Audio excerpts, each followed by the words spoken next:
Straight home playoff games. See that streak conclude, and they're looking. General manager. That's right. He doesn't have to put a helmet on. Barcelona upsetting London a week ago, 20-17. Here's where they got Coach Kennan. They're sneaking up on him. They're sneaking him. See, one coach set him up. Oh, he gave it to him. Carnell Smith, number 9, he gave it to him. There's Bardelli. He's going to give him a hug. So the lateral winds up in Fabre Collins' arms, and they're doing a pretty good job. This rugby game. This is the Stanford band play. Yeah. And Moore, who intercepted 2 passes. No one to now fake lateral that time, and still on his feet before he is hugged to the ground and tied up there at the 49-yard line with 29 seconds to go.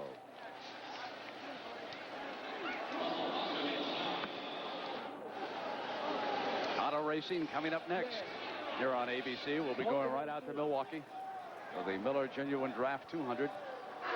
Rick Mears, who won for the 4th time at Indy, will be trying to duplicate his ride into victory circle at Milwaukee. And next week, we'll be with these London Monarchs at Wembley.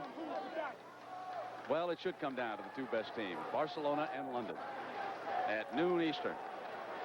That's really been the story of this league, the success of it over in Europe. And so Barcelona and London will play for the championship. Jeff Graham firing complete to Burbage, who goes down at the 32-yard line. Philip Alexander, he's breathing rather easy after missing those 3 field goals, leaving the Knights in it. They're going to get Coach Wilsey with the bucket here now.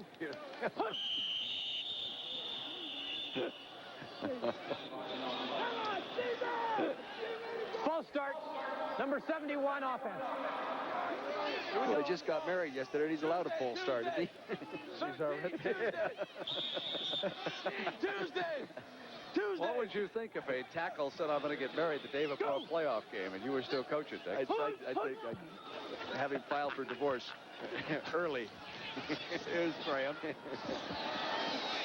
Throwing back into Turner's hand. Oh, and Turner brought down at the 21 by Russell Foster, and that'll do it. London moves to the World Bowl against Barcelona, and the season comes to an end for Mouse Davis and the New Jersey Knights. For Larry Kennan, one more game, the championship, next Sunday in Wembley. We'll be on the air at high noon as the Monarchs win again, 42-26. For Dick Vermeil and Mark Jones, I'm Brett Musburger. So long, everybody. Coming up next on ABC Sports, a field of kart's top drivers challenge the 1-mile oval in Milwaukee at the Miller Genuine Draft 200 live. ABC Sports coverage of the World League of American Football has been brought to you by Kentucky Fried Chicken. Nobody's cooking like today's KFC. And by Thompson's, the brand to trust for all your waterproofing needs.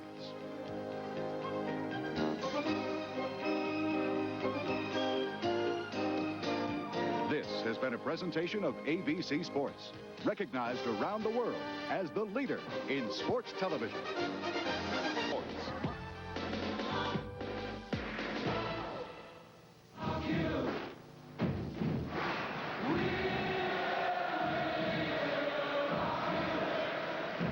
12 weeks ago, the move to globalize American football was only a dream in 4 countries outside the U.S. And as the game unfolded in Canada, Spain, and Germany, the fan support was enthusiastic. And here in merry old London, England, where they embrace change about as often as they crown queens, the World League of American Football rocked the establishment. Today, more than 65,000 will watch the first ever World Bowl between the Barcelona Dragons and the London Monarchs. There are no secrets about why London and Barcelona are playing for the title. They feature some of the brightest stars in the new league. The World League's championship game is a European affair. Representing Spain, the Barcelona Dragons. They have the league's second-best record, and they've dealt today's opponent, the London Monarchs, their only defeat of the season. Leading the Dragons, quarterback Scott Ernie. He is the league's most efficient passer. His money man, Gene Taylor. Taylor leads the Dragons in all receiving categories, including a 21-yard per catch average. The league's strongest franchise comes from London. The Monarchs are 10-1, and they've captured the hearts of this city, and they're looking to avenge their only loss of the year. Starring for the Monarchs is the league's offensive MVP, Stan Gelbaugh. And Piccadilly Stan's favorite wide receiver, John Horton, caught 8 passes for 225 yards and 2 touchdowns last week over the Knights. Defensively, it's the trio of Lockett, Irvin, and Hart. They have tormented World League quarterbacks. It's the inaugural World Bowl between the Barcelona Dragons and the London Monarchs on ABC.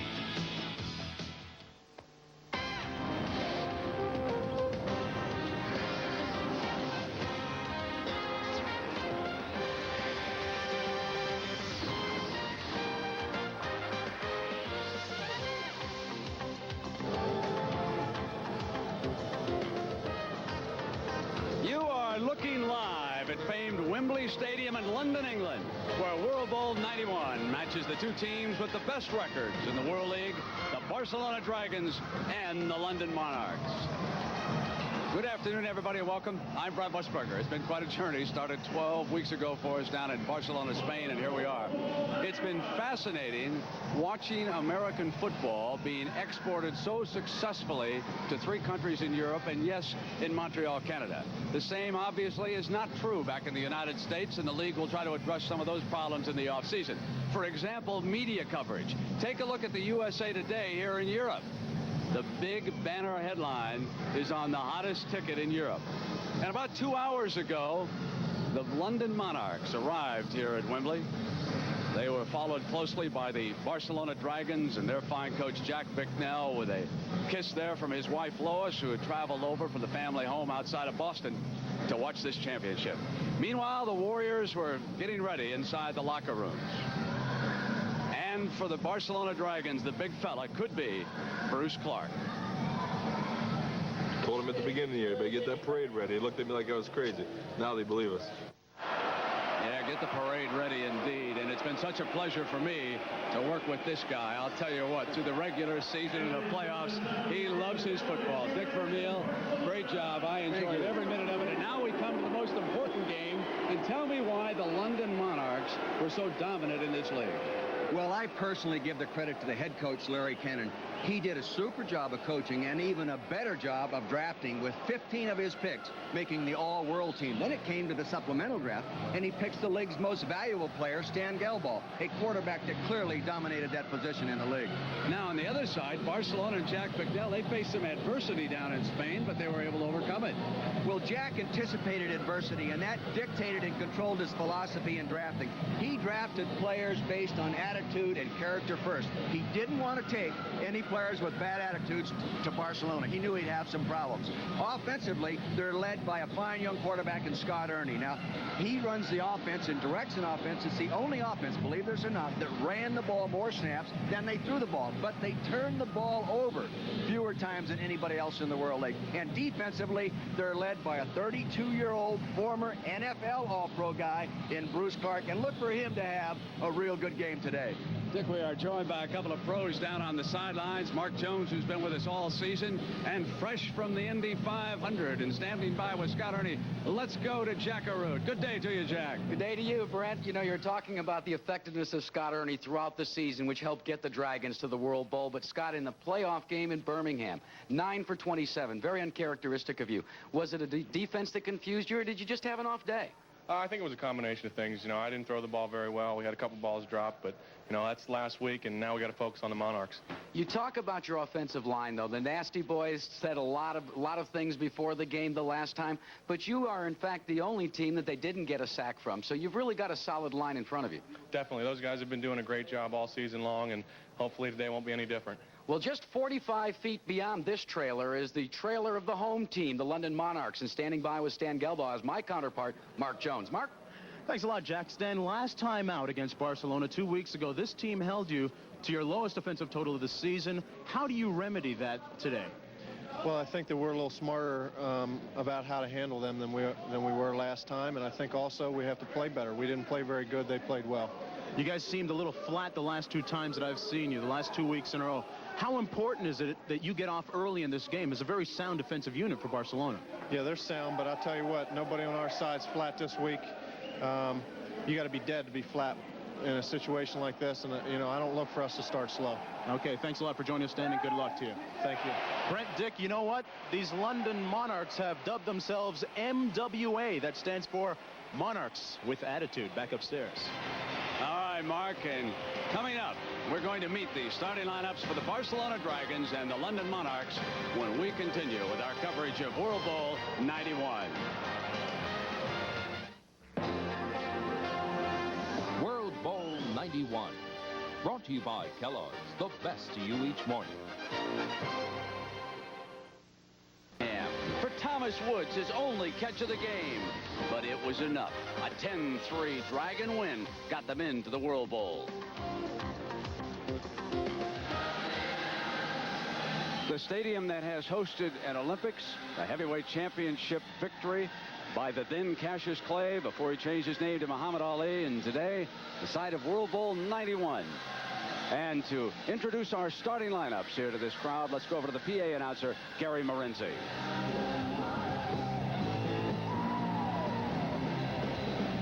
Ladies and gentlemen, welcome to Wembley Stadium for World Bowl 91 between the Barcelona Dragons and the London Monarchs.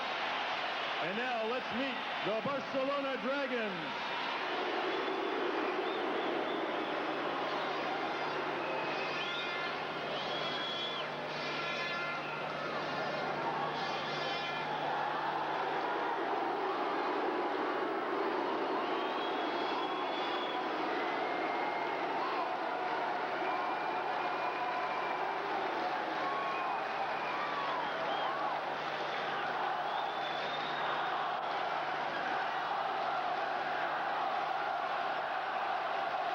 Here's the Dragons starting defense.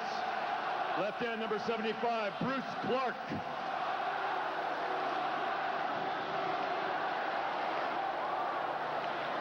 Nose tackle number 62, Mike Ruth.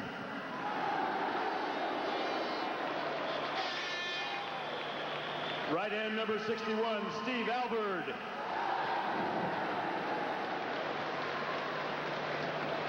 Left outside linebacker number 50, Eric Lindstrom. Left inside linebacker number 55, Brad Quast. Right inside linebacker number 59, John L. Masry. Right outside linebacker number 56, Ron Getz.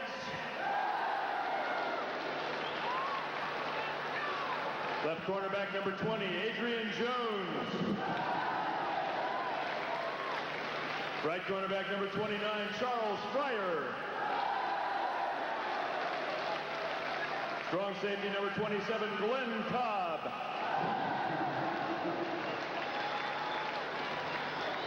Free safety number 25, Alex Morris.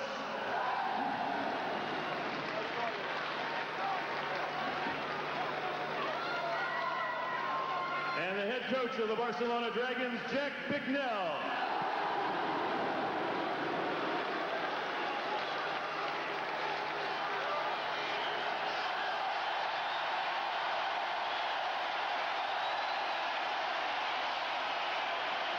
And now, ladies and gentlemen, let's meet the London Monarchs.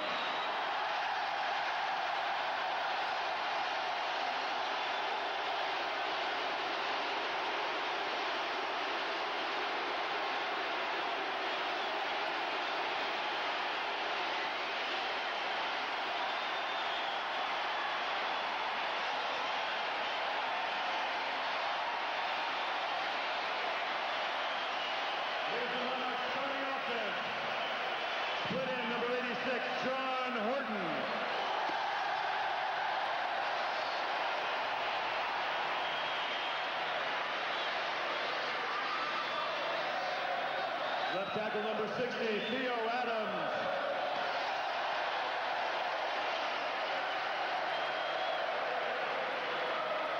Left guard number 70, Paul Pirandelli.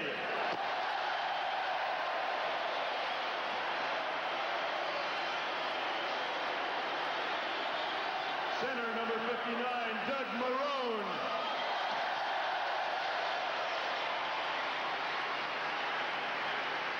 Right guard number 68, Larry Jones.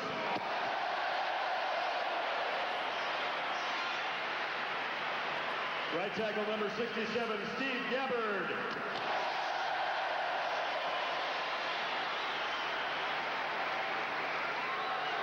Tight end number 87, Pat Davis.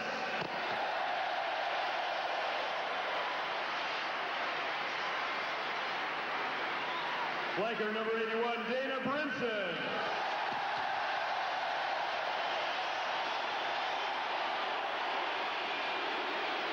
Running back number 20, Jeff Alexander.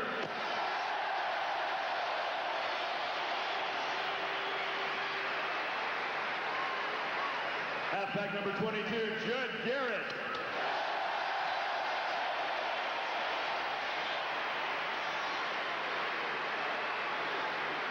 Quarterback number 10, Stan Gilbaugh.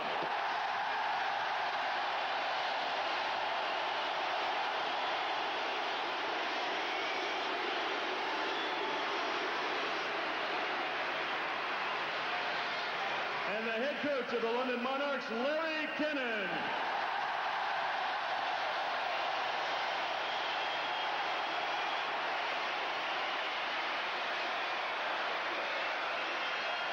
Well, Stan Gilbaugh was the star of this Monarch team. He was the league's offensive MVP, unanimous first-team all-world selection.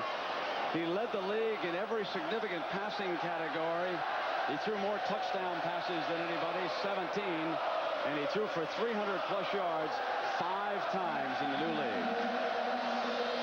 Coming up, we'll continue our pregame coverage here, leading to World Bowl 91.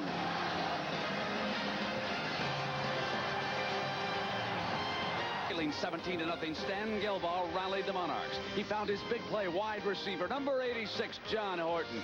8 times for 225 yards and 2 touchdowns. What a performance. John hopes to have another big game here today against the Barcelona Dragons. Well, Wembley was opened in 1923, and the first song they ever sung here was God Save the Queen. We're going to hear it again. Let's go down on the field now to the Moody Blues.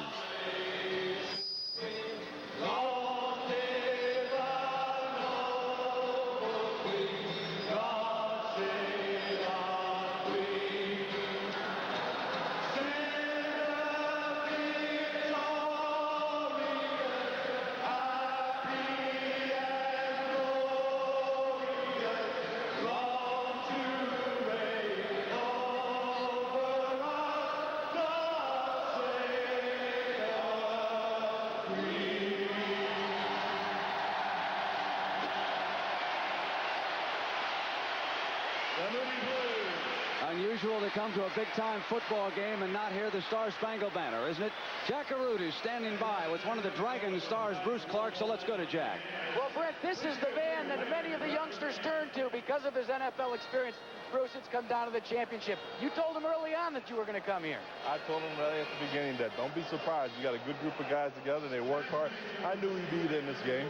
I knew it from a scrimmage way back in Orlando. Now, you've been around here all throughout London throughout the past couple of days. You've read the papers. You've seen that everybody's had Monarch fever. They haven't said much about this team. What have you got to say? I tell you, this is amazing. You come trying to act like we were lucky to get here, but I tell you what, we beat them once. Look out, we can beat them again. Let's check over on the other sidelines with Mark Jones. Mark?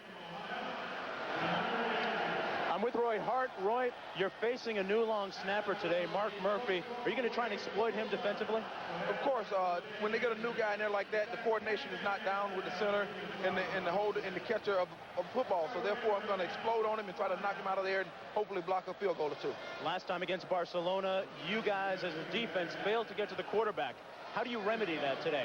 or we're going to go after them in different ways. We're going to try to put a lot more pressure on them with different guys and try to exploit their blocking scheme up front and just hopefully get to them a whole lot. You know, that's going to be the key today. Good luck to you, Roy. Good luck. Thank you. Hello, Mom. How you doing? So Bobby Sine was eliminated from this game with an injury earlier in the week. That means that John Grandam will move to the starting lineup for the Dragons, and we'll return after this message and a word from our ABC stations.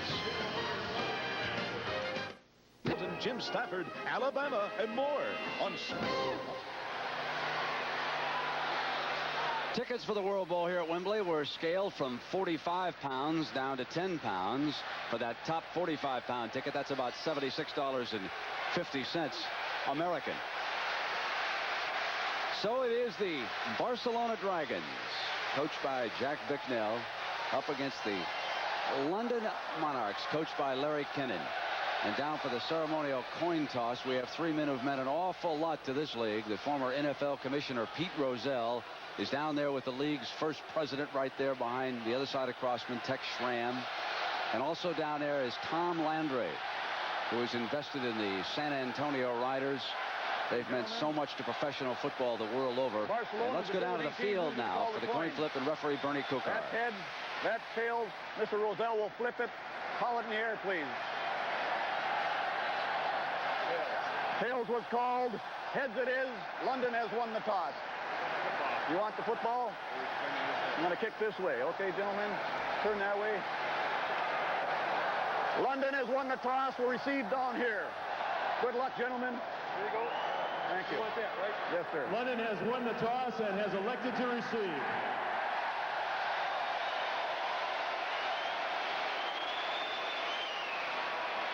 So London will handle the ball first. And let's go down and hear from Jack Bicknell right now. Jack? Brent, one of the things that you look at Jack Bicknell and you think about is the fact that he was such a great college coach at Boston College. And coaching these kids is a lot like being back at BC. It's just the same. They're a great group of young men, I tell you. We've been through a lot, and they've really done a great job, and I'm really happy they're here. Now, you said that the key to winning today would be the effectiveness of your kicking game. You had a problem with Bobby Sine going down. You brought Mark Murphy in from Boston. Are you at all concerned? No, Murph will do a great job. And Bobby Sine, that was a tough loss for us, but our guys have adjusted all year. Well, let's check over with Mark Jones, who's got some further information on the Monarchs. Mark? Thanks a lot, Jack. I'm with Larry Kennan. Coach, have you spoken to your kicker, Phil Alexander, about playing in a big game like this? Last week, we talked about the kicking game. He struggled just a little bit. Well, I told him this week, try to make him. He's been in big games before, and he didn't choke. He just missed them. He missed some kicks, and he'll be fine this week. We talked all week about winning it with a 46-yarder on the left hash to win the thing at the end of the game, and if it comes to that, I'm sure he'll do that. Have you got a good handle on the mood of your team? Last 2 weeks, they've come out a bit flat. Oh, I think we're ready to go. We may look a little flat today, but we're certainly not. We're ready to play, and we'll give it the best shot we have.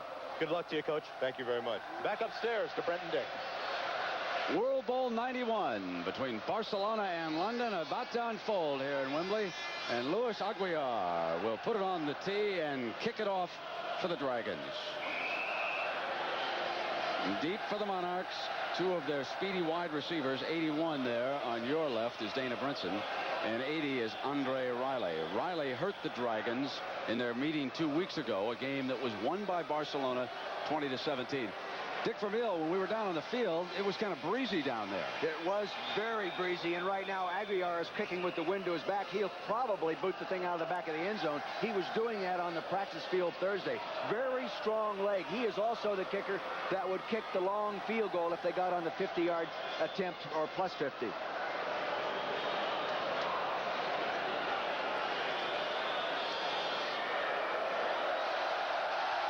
Underway at Wembley. Remember, kickoffs have to be run out or they're put on the 10, so it'll be Brinson, the only man to have returned one for a touchdown in the World League this year. Fumble, Barcelona! The opening kickoff is fumbled by London, and Joe Henderson, number 23, recovers for the Dragons, and the first big break. You know, many times you get in a ball game this big, you haven't been in one this big in a long time, you're trying a little too hard. See, he's getting the ball out away from his body. The coverage is very intense. intense. They knock it out. That ball in that intense traffic area should be protected with both hands. That's a critical mistake. What a job by Henderson. Not only did he recover it, but he stripped it out, too. So now, against Kennan's Monarch defense, it'll be Scott Ernie, a very efficient quarterback. He was able to hit Demetrius Davis for 2 touchdown passes in that earlier meeting 2 weeks ago. But in that game, he did not have Gene Taylor, number 80. Taylor is one of his wide receivers. They are without Paul Palmer here today, so Jim Bell will carry the load as we take a look at Taylor down inside the Dragon huddle. Jim Bell will be the workhorse running back, and the man you just saw, Joe Henderson, who played for Birmingham earlier in the year, is expected to see some duty at running back, and he's going to be higher than a kite after that, isn't he?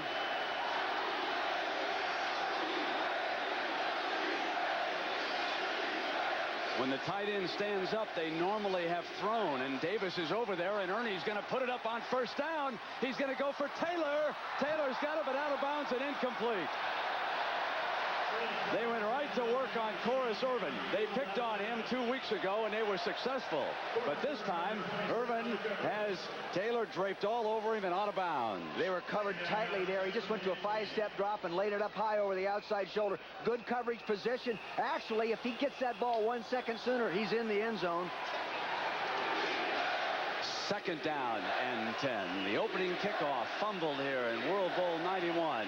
And the Dragons use Jim Bell on the first running attempt to the 15-yard line. Mike Renna making the stop. Ernie was extremely efficient. Didn't throw an interception until he came back from an injury. So he went 4 weeks without one. Bell, Taylor, Woods, Demetrius Davis. And the offensive line, Mickle Mull, Brandom, the starting center, Voorhees, Adams, and Hinnett, the other tight end, number 86. The tight ends are down right now on this third down. They have to get to the 9-yard line. Ernie on a roll under pressure, and he'll be sacked back at the 32-yard line. A huge play by Mike Renna, number 95.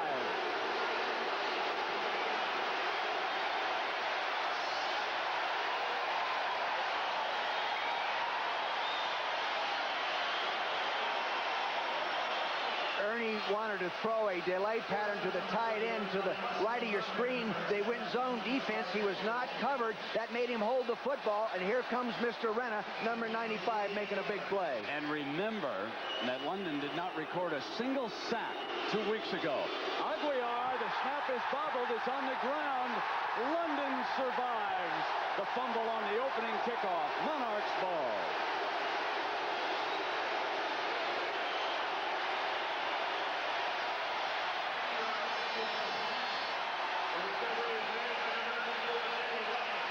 Well, remember, they had to change long snappers for this game. He got here just the other day. That ball was catchable. Actually, that should have been able to be placed properly and got it kicked. It was a little bit high, but not so high from that angle anyway, that it should have been muffed.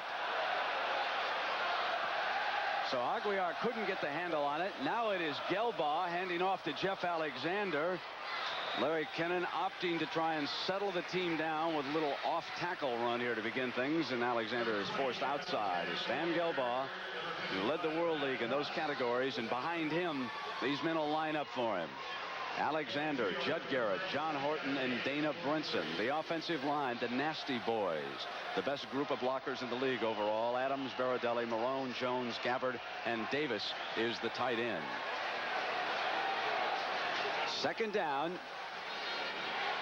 Alexander this time comes to the left as they probe the other side and get to the 45, seeing what kind of a defensive set they're going to look at today. And for the Dragons, they've had to make some adjustments. Bruce Clark, Mike Ruth, and Steve Albert start up front. The linebacking core, they're without Eric Naposki, so Ron Getz moves outside. John L. Massery starts inside with Quast. Eric Lindstrom is outside. The four defensive backs, Adrian Jones, Glenn Cobb, Alex Morris, Charles Fryer. Cobb intercepted 2 passes in their first meeting 2 weeks ago. So some jitters here in the early going of the World Bowl. Well, you know, they're uptight and everything else, but it's amazing how the 2 turnovers just sort of balanced out and hasn't made, won't make any difference in the ballgame. Garrett reaching out for that first down. I don't think he made it, Brent.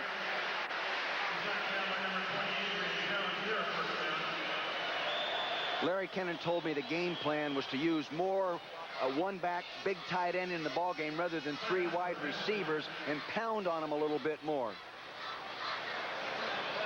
Decision time for Kennan and the Monarchs as they bring the chains out across the field if they are just a touch short.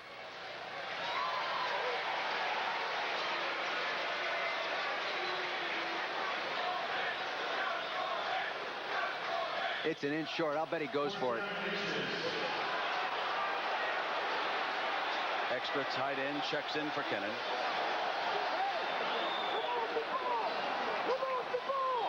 Quarterback sneak or something like that, you only need that inch. Usually better off doing that than taking a chance of handling it in the backfield.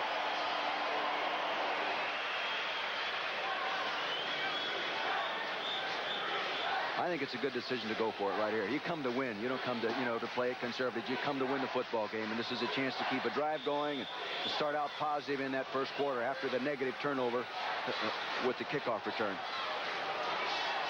Alexander, the running back, behind Gelbaugh. And a bad handoff, but I believe he may have gotten the first down anyway, but they didn't make it easy with that handoff. No, actually, I think he started to cut back a little bit too soon before he really had the ball implanted at the mesh point. You'll see the quarterback will reach back. Now, see, he's starting to cut back a little bit early, and he almost fumbled that football. That's why I favor the quarterback sneak in that situation over handing it off. And already another injury. Brad Quast down on the ground for the Dragons. So a team that has been surviving all season long now apparently will have to do without a starting linebacker for a time. We'll be right back. Today's rules of the game are brought to you by State Farm Insurance. Here's former NFL referee Jim Tunney. The penalty for defensive pass interference is different in the World League. I'll tell you about it in a moment. In the World League, defensive pass interference is 15 yards from the line of scrimmage and an automatic first down, unless the infraction is ruled as intentional. Then it's 1st and 10 at the spot of the foul. Rules of the game have been brought to you by State Farm Insurance. Like a good neighbor, State Farm is there. Nobody's cooking like today's KFC. By Delta Airlines, we love to fly, and it shows. And by Kellogg's, the best to you each morning.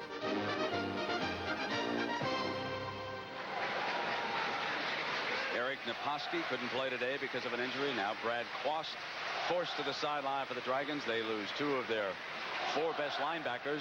And for the Monarchs, it is a 1st and 10 at the Dragons' 49-yard line. Brad Quast was limping on the practice field Thursday, Brent. He had a knee operation, arthroscopic surgery in Iowa 3 weeks ago. And he's back playing on it, and maybe that's the result right there. Gelbaugh straight back with time, hitting Garrett. Oh, he dropped the ball. Very unusual for Garrett. Let's check in and find out about that botched field goal. Let's go down to Jack Aru. Jack? Brent, we were telling you about Mark Murphy. He's only been on the team here in London for the last 2 days. He took an all-night flight on Thursday night when Bobby Sign went down, and that was a tough break for you. But, Mark, it wasn't your fault. Well, who am I to assess blame? We'll just try to work it out sooner or later. Well, the reason why I tell you it wasn't your fault is Luis Aguiar caught it, said it wasn't his fault. No, I've been together 2 days now. He had a great snap. He put a little more zing onto it than what Bobby Sign does. It went right through my hands. Next time I'll catch the next one. Remember, that's one of the keys that Bicknell said was having an effective kicking game. They've already had one problem. Jack, on that run, that was Alexander taking it to the 43-yard line. So this is going to be a 3rd and 4 for the Monarchs. No score. First quarter, World Bowl 91 between London and Barcelona. And Gelbaugh under pressure, taken down, ball is loose, and Barcelona was lying on top of it right there at midfield. Eric Lindstrom able to paw the ball free, but somehow the Monarchs regained control. He just couldn't. Jack is saying, wait a minute, he was down on top of the ball. That's ours. The rush will come around the outside of the left side of the screen. Here's Eric Lindstrom, number 50, works around back inside, working on the running back, Alexander. He does the reverse move after he got him upfield, gets to the quarterback. See, they went double zone downfield, covering it off short and going too deep, took away the pattern. He couldn't throw it in time. Greg Horn standing back, and that is Woods, the return man for the Dragons. Punting into the wind. He didn't punt very well in the pregame. That's a pretty good punt there. Hangs this one very high. Woods goes for the fair catch at the 21-yard line. He's lucky his own teammate didn't knock that ball free. That was Glenn Cobb who hit him down there. So it'll be the Dragons' ball. Scott Ernie coming out for the 21 historians to study. Barcelona's ball, 1st and 10, own 21-yard line against the favored London Monarchs. Interesting that back in Las Vegas, they were favored by 13.5. He came over here to London, and they were favored by only 9.5.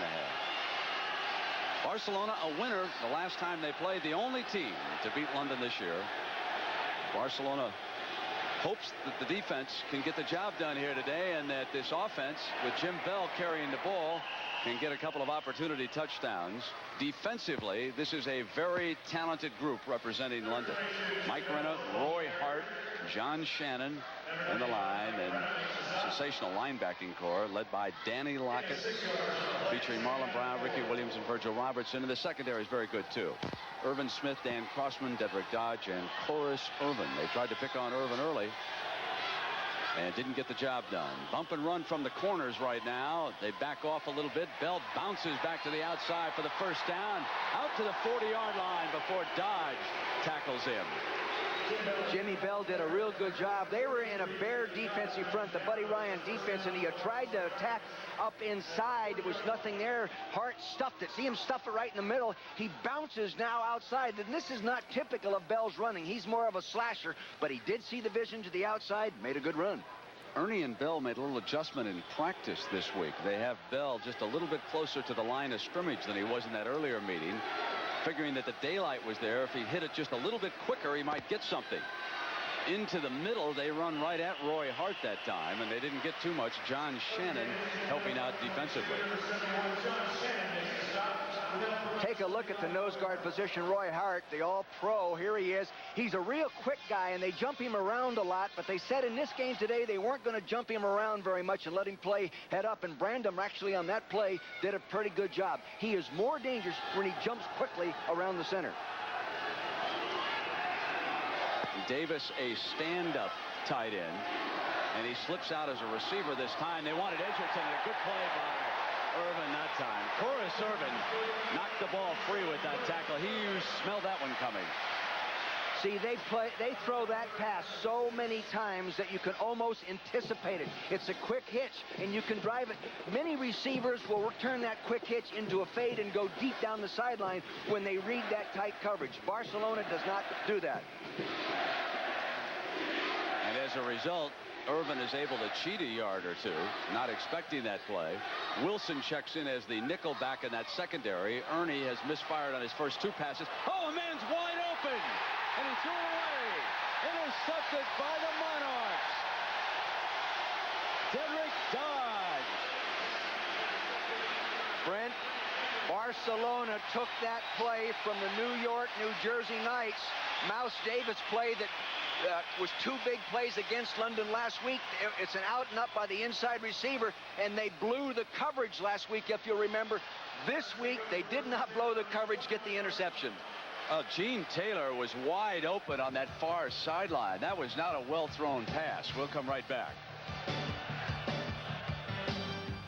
The regular season, and this crowd expected to be over 65,000. Dedrick Dodge made the interception and gave the Monarchs the ball on their own 21-yard line out of Florida State.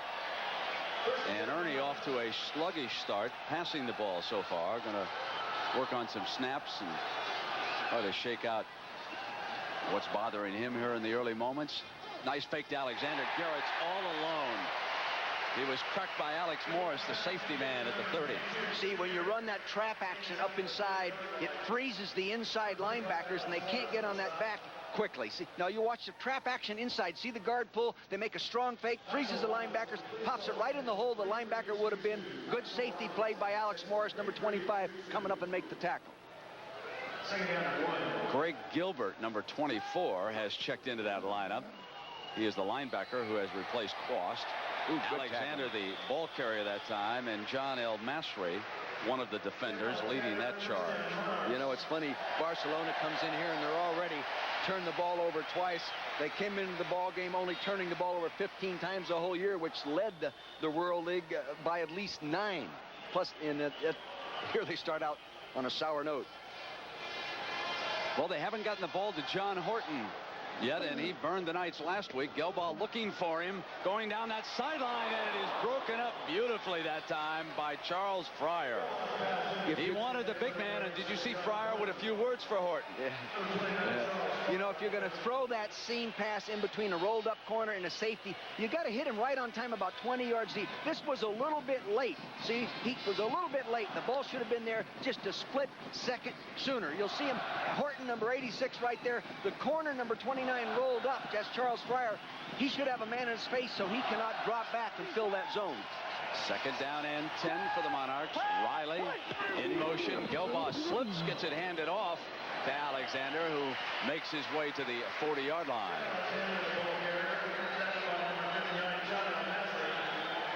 Here you go. He's going to take it, drop back. Oh, he slipped coming out. Again, I don't think that's as much as a slip as it is getting tangled up with the center's feet. Many times a center will step back with one of his 2 feet and step on the quarterback's foot, and it ouches. Third and 4. Red 72! Boom! Red 72! Bobby! That's an audible. They're going to go post-corner combination. They see it coming. There's the blitz. He gets it off deep. Man coverage. Oh, pass interference. And I'll tell you, it was so close. That corner, Adrian Jones, reaching in on Brinson, and no flag. It looked a little early. Now, that was an audible against that front man-to-man, and it looked like to me he was there early. If we could take another look at that. Taking another look. Let's see. You make the call. There's the ball coming down. Yeah, he was there early. John L. Masry was the blitzing linebacker, draped all over Gelbaugh as he released the ball. And now Greg Horn, who had one blocked early on by Jones in that first game. And this time, Jones is well blocked at the line. There's going to be a penalty flag down. The ball was fielded by Woods at the 25-yard line. 12 guys on the field. No wonder they blocked him so successfully. Let's go downstairs to Mark Jones. Sometimes it works. Well, guys, you know, yesterday they had 5 hours of rain as well as 2 soccer games here on the turf at Wembley Stadium, and it has taken its toll. It is very soft, so we might start to see some players slip. It is very soft, especially up the middle. So what we have is members of the grounds crew collecting the divots and replacing some of them if need be. Back upstairs. Well, it came after a penalty that the one was blocked in that earlier meeting, and this time Horn rips one. And let's see where the officials spot that ball. He's coming up to about, it went out of bounds about the 33-yard line. Not a real good punt, and it'll be Barcelona's ball.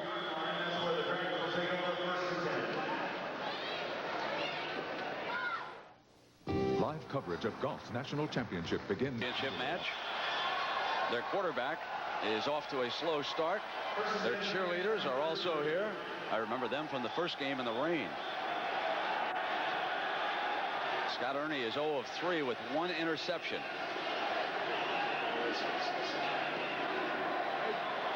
Now straight back. Got a wide receiver open. It's Taylor to the 20-yard line.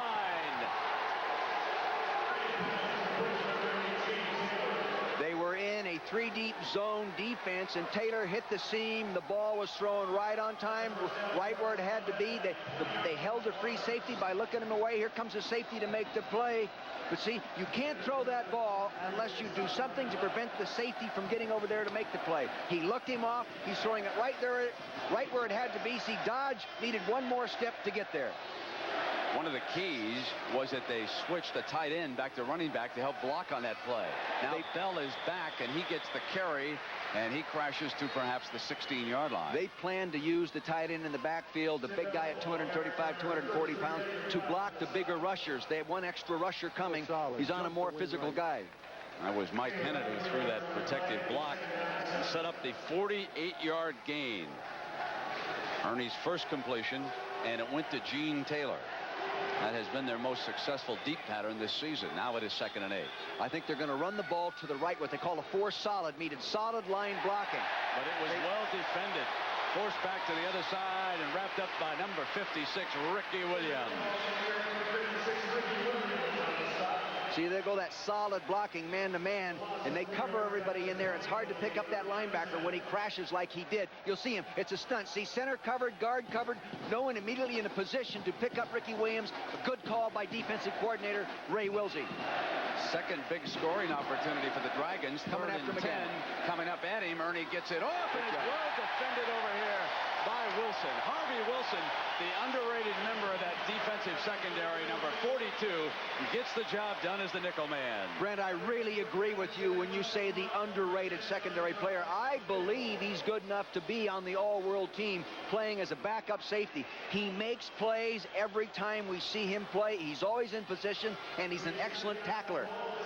Now, Mark Murphy, number 87, will try that long snap again. Aguiar will put it down for Manka. This one is handled and no good. No good on a 37-yard field goal. This is the first field goal Manka has missed in 4 ball games. It's a good snap. He gets it down. He puts it down properly. Laces turn. Little pressure up inside. Might have made him flinch. Pushes the ball off to the right. Normally they hook him a little further to the left. First field goal he's missed in 4 ball games. Manka had hit 5 consecutive during that streak, including a 25-yarder last week against Birmingham in their semifinal victory. Monarchs survive another Dragon threat. And now on 1st and 10, Gilball over the middle at Riley and almost threw an interception into Glenn Cobb's hands. Cobb picked him clean twice before. And Bruce Clark, the ageless one, was coming hard. I'll tell you, there's money on the line for this old pro, and he beat Steve Gabbard, the all-world offensive right tackle. He beat him cleanly to the inside and came right under. You'll see him on the left side of your screen. Number 75. See him shift down? Now, the guard turned out to take him that time, so he ended up beating Larry Jones, and Larry didn't jam him hard enough. Gilbaugh under a furious rush safety blitz that time and gets it into Garrett's hands. Well-executed play. He was reaching out trying to get the first down. He'll be just a little bit short. I tell you, if you're going to beat this zone defense, you're going to have to get the ball in Garrett's hands a lot. He's a real good underneath receiver. He led the World League in receiving. He led the league in receiving, and he's great at underneath catching that ball, then advancing it as a runner. Alexander, the short yardage back, does not get the call. Gilbaugh will throw for the first down, and there's the man Dick was talking about. Garrett out to the 41-yard line. Put the ball in his hands against the zone and let him work against the linebackers. A quick out-breaking pattern, flat, good protection. He's set short, nobody around him, just lays it out in the flat. The zone has dropped off, real clean. See the outside corner, Adrian Jones, number 20, was pushing the receiver downfield from the back. Good flat area to throw the ball to. He reads it, gets it there. On 1st and 10, Gilbaugh going long for Horton. Friars, no, Horton takes it away from him. John Horton headed for the end zone in the first touchdown of the World Bowl, 59 yards.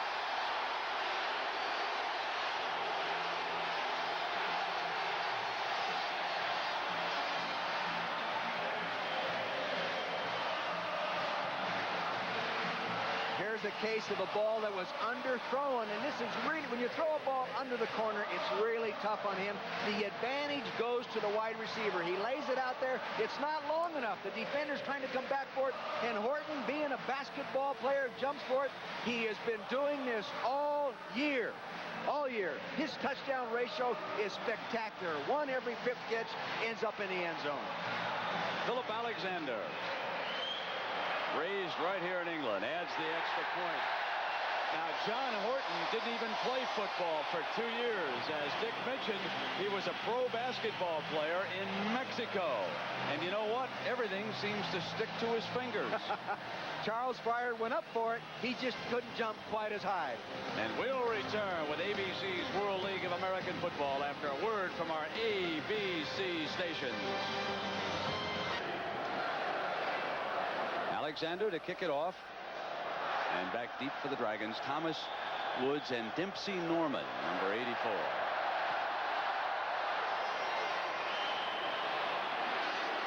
Woods from the goal line.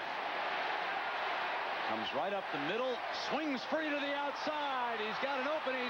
Alexander to try to get him out of bounds. And Philip Alexander gets the job done.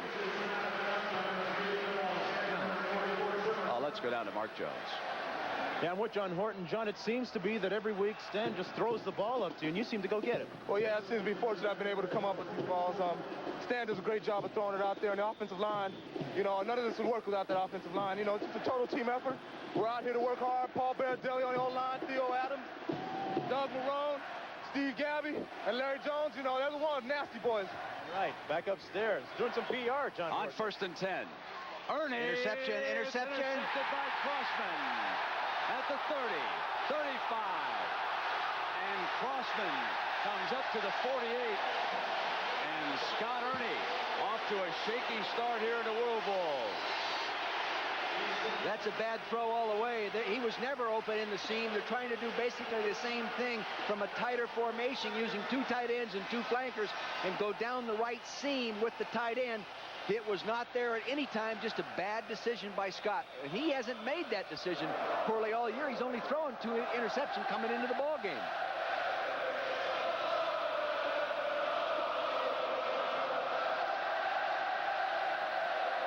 Gelbaugh on 1st down with a penalty flag flying. Breaks away from the first defender, but won't get away from Mike Ruth, number 2. Big 62 hit him, and he's hurt. Gelbaugh is injured, and it looks like he's clutching that left wrist. Now, the backup quarterback for the Monarchs is John Witkowski. Larry Kennan had just turned around. He opened the season for the Monarchs, their first game in Frankfurt. He's the quarterback out of Columbia. So he's warming up because with the medical attention, Gelbaugh will have to come out for at least 1 play. You can see him go straight drop back pass. He wanted to throw. The pattern was taken away to the left. He starts to scramble. Here comes Brett White, 96. And Brett White sacked him last ball game they played. Now he gets away from that. Eric Lindstrom, 50, We gets have up off the illegal ground. motion on the offense, number 86. Penalty declined. Now, Second down. Brett White, 96, flushes him. Eric Lindstrom off the ground, and Mike Ruth plants him.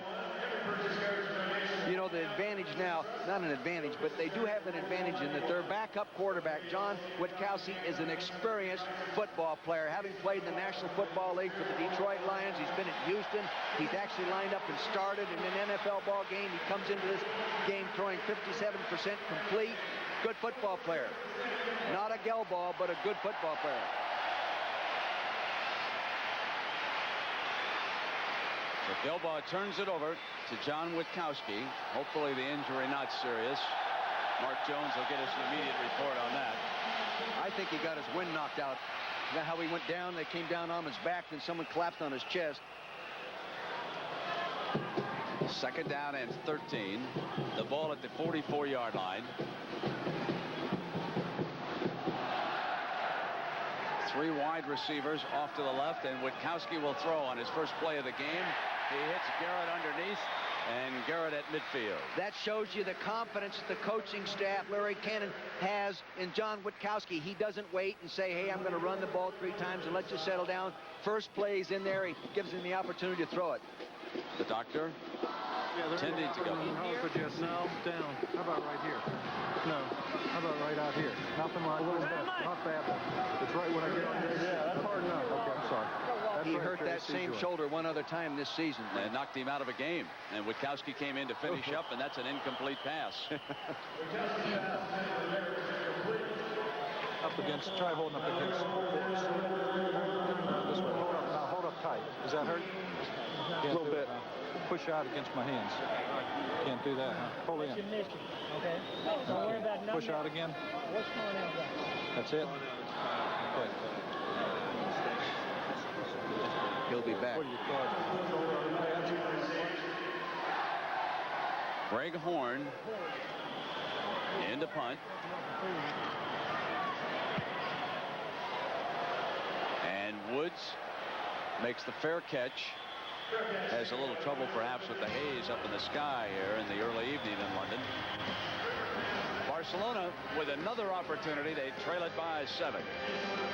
Stan Gelma just a few moments ago, he says that he has a bruised shoulder. He will be able to continue later in the game. What he's going to try and do is get into the locker room or have someone go into the locker room and get new shoulder pads for him for a little added protection. It's the same shoulder he injured earlier this season. Mark, thank you. And Ernie, who has thrown 2 interceptions here in this game, comes back with the Dragons trailing the Monarchs by a touchdown. He's 1 of 6, that 48-yarder, and Bell, the running back. Boy, Ricky Williams is really a factor inside there. They stunted the nose guard one way, and he filled that gap. And Ricky, you know, has been a backup player. He's playing in the place of starting linebacker Ken Sallies, who cannot play due to a hamstring pull, and he's playing awfully well so far in this ball game. 2nd down and 8.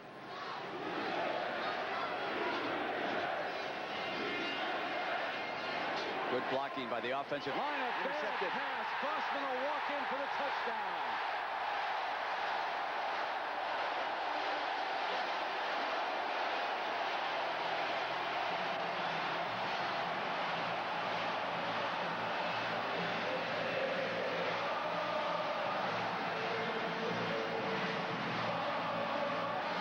That's amazing. They come in here having turned the ball over fewer times than anybody in football, and he lays it out there. It's zone coverage, strong safety, Randy Cross. Dan Crossman is going inside out. They call it an invert move. He doesn't read the safety sitting in there like that, just watching him. He lays it out there softly. Crossman dissects the path of the football, runs it in. 2nd interception of the game. That's the 3rd, Dick, and during the regular season, he threw only 2. Yeah. Alexander adds the extra point, and the London Monarchs score their 2nd touchdown on a defensive turnover as Dan Crossman, the standout safety from Pittsburgh, walks in. And before this one is over, it's likely that we will see Tony Rice. He's the backup quarterback at Barcelona, and his team's down by 2 scores.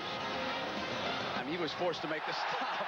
It's a collision, and Norman has got the ball at the 15-yard line. Yeah, that was a World League return. Evidently, the 2 receivers could not hear. Woods moves over to take it, and then Norman comes over and takes it away from him. We've seen more of that in the World League than we've seen in any other league, college or NFL. Guys fighting for that. That must be a bonus for returning them. Well, Scott Ernie will try to battle through this now. There's one of the key linebackers, Danny Lockett, trying to keep him off his back. Number 94 lining up here on the stand-up position. Oh, they turn him loose. In the middle, he is hit. Fumble. Carr's got it. Holy cow, I've seen everything. Holy cow, sacred heifer. They turned loose Carnell Smith inside, the defensive rushman. You'll see him appear. See him right there. They blocked it. That was a mental mistake. He's flushed. Now he throws it to Demetrius there, number 88. It bobbles, goes right into Carr's hands. That's a good offensive design. Best looking hook and ladder I've ever seen in my life. 19-yard gain. Keep that one in the playbook the way things are going. That's a World League. It's 1st and 10. Ernie's back. Fires complete to the far side, and Taylor's out of bounds. Let's check in with Jack Arute. Jack? Well, Brent, there's a lot of confidence in Scott Ernie here on the sidelines. Coach Jack Bicknell came over to him and said, look, don't let the 3 interceptions worry you. We're going to stay with you at least through the half. And on the other side of the coin, though, Scott Ernie is not very happy right now. He's very dejected, and he needs to turn it around psychologically. And that's one of the things that Bicknell preaches, the psychological factor of football. Yeah, don't let the 3 interceptions bother you. Easy for the coach to say. 2nd down and short now, and Jack Bicknell, such a wonderful person to play for, though. We've got to add that as Bell twists for that 1st down there against the middle of that Monarch defense. 10:55 to go here in the 1st half. You know, Ray Wilsey's defensive game plan is really working. Speedy, left up. Oh, the speedy. You know what that is? That's a crossing pattern. Here's Ray Wilsey. He has changed up the defensive scheme coming into this game plan. He's going much more zone, and they've been playing all man, and I think the zone coverage is what's really bothering the quarterback, Scott Ernie. Interceptions all by the safeties, and this time he got away from Lockett and fired to the far side, and Bell makes the catch at the 49-yard line. I tell you, he's doing a pretty good job in that situation under some real adversity. Lockett normally doesn't let someone go. When the Terminator closes in on you, folks, it's lights out. See, he could beat the one-on-one protector, and this is what he's done real well all year, though he let him get out from underneath it. Last ball game, they didn't sack Ernie one time. They threw in a quick rhythm, 3-step drop. They're not doing that right now. Bell made a nifty grab, didn't he? 2nd down and 7. Now he comes back as the running back into the heart of that defense. The heart attack down there. Roy Hart there to meet it. Caldwell also in on the stop for the Monarchs. You know, I had a nice visit with Jimmy Bell, the ball carrier, the other day, and talking to him about his style of running, Brandon. He said he lets his feet dictate where he was going to go with the football. He said, they take me, and I have great confidence in him. He says, the one thing I never do is listen to an offensive lineman.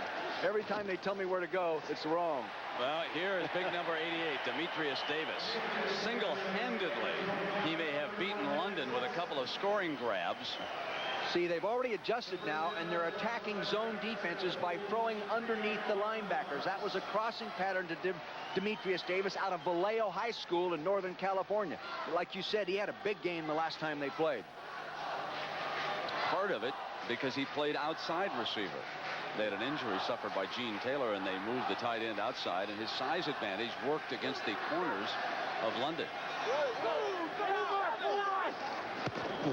Lockett is picked up in the middle of that rush, throwing down the near side for Edgerton and out of bounds as Hart was leading the defensive rush coming from the middle along with Carnell Smith. I'll tell you, the quickness of Hart inside and then the power rush of Carnell Smith, number 90 that time.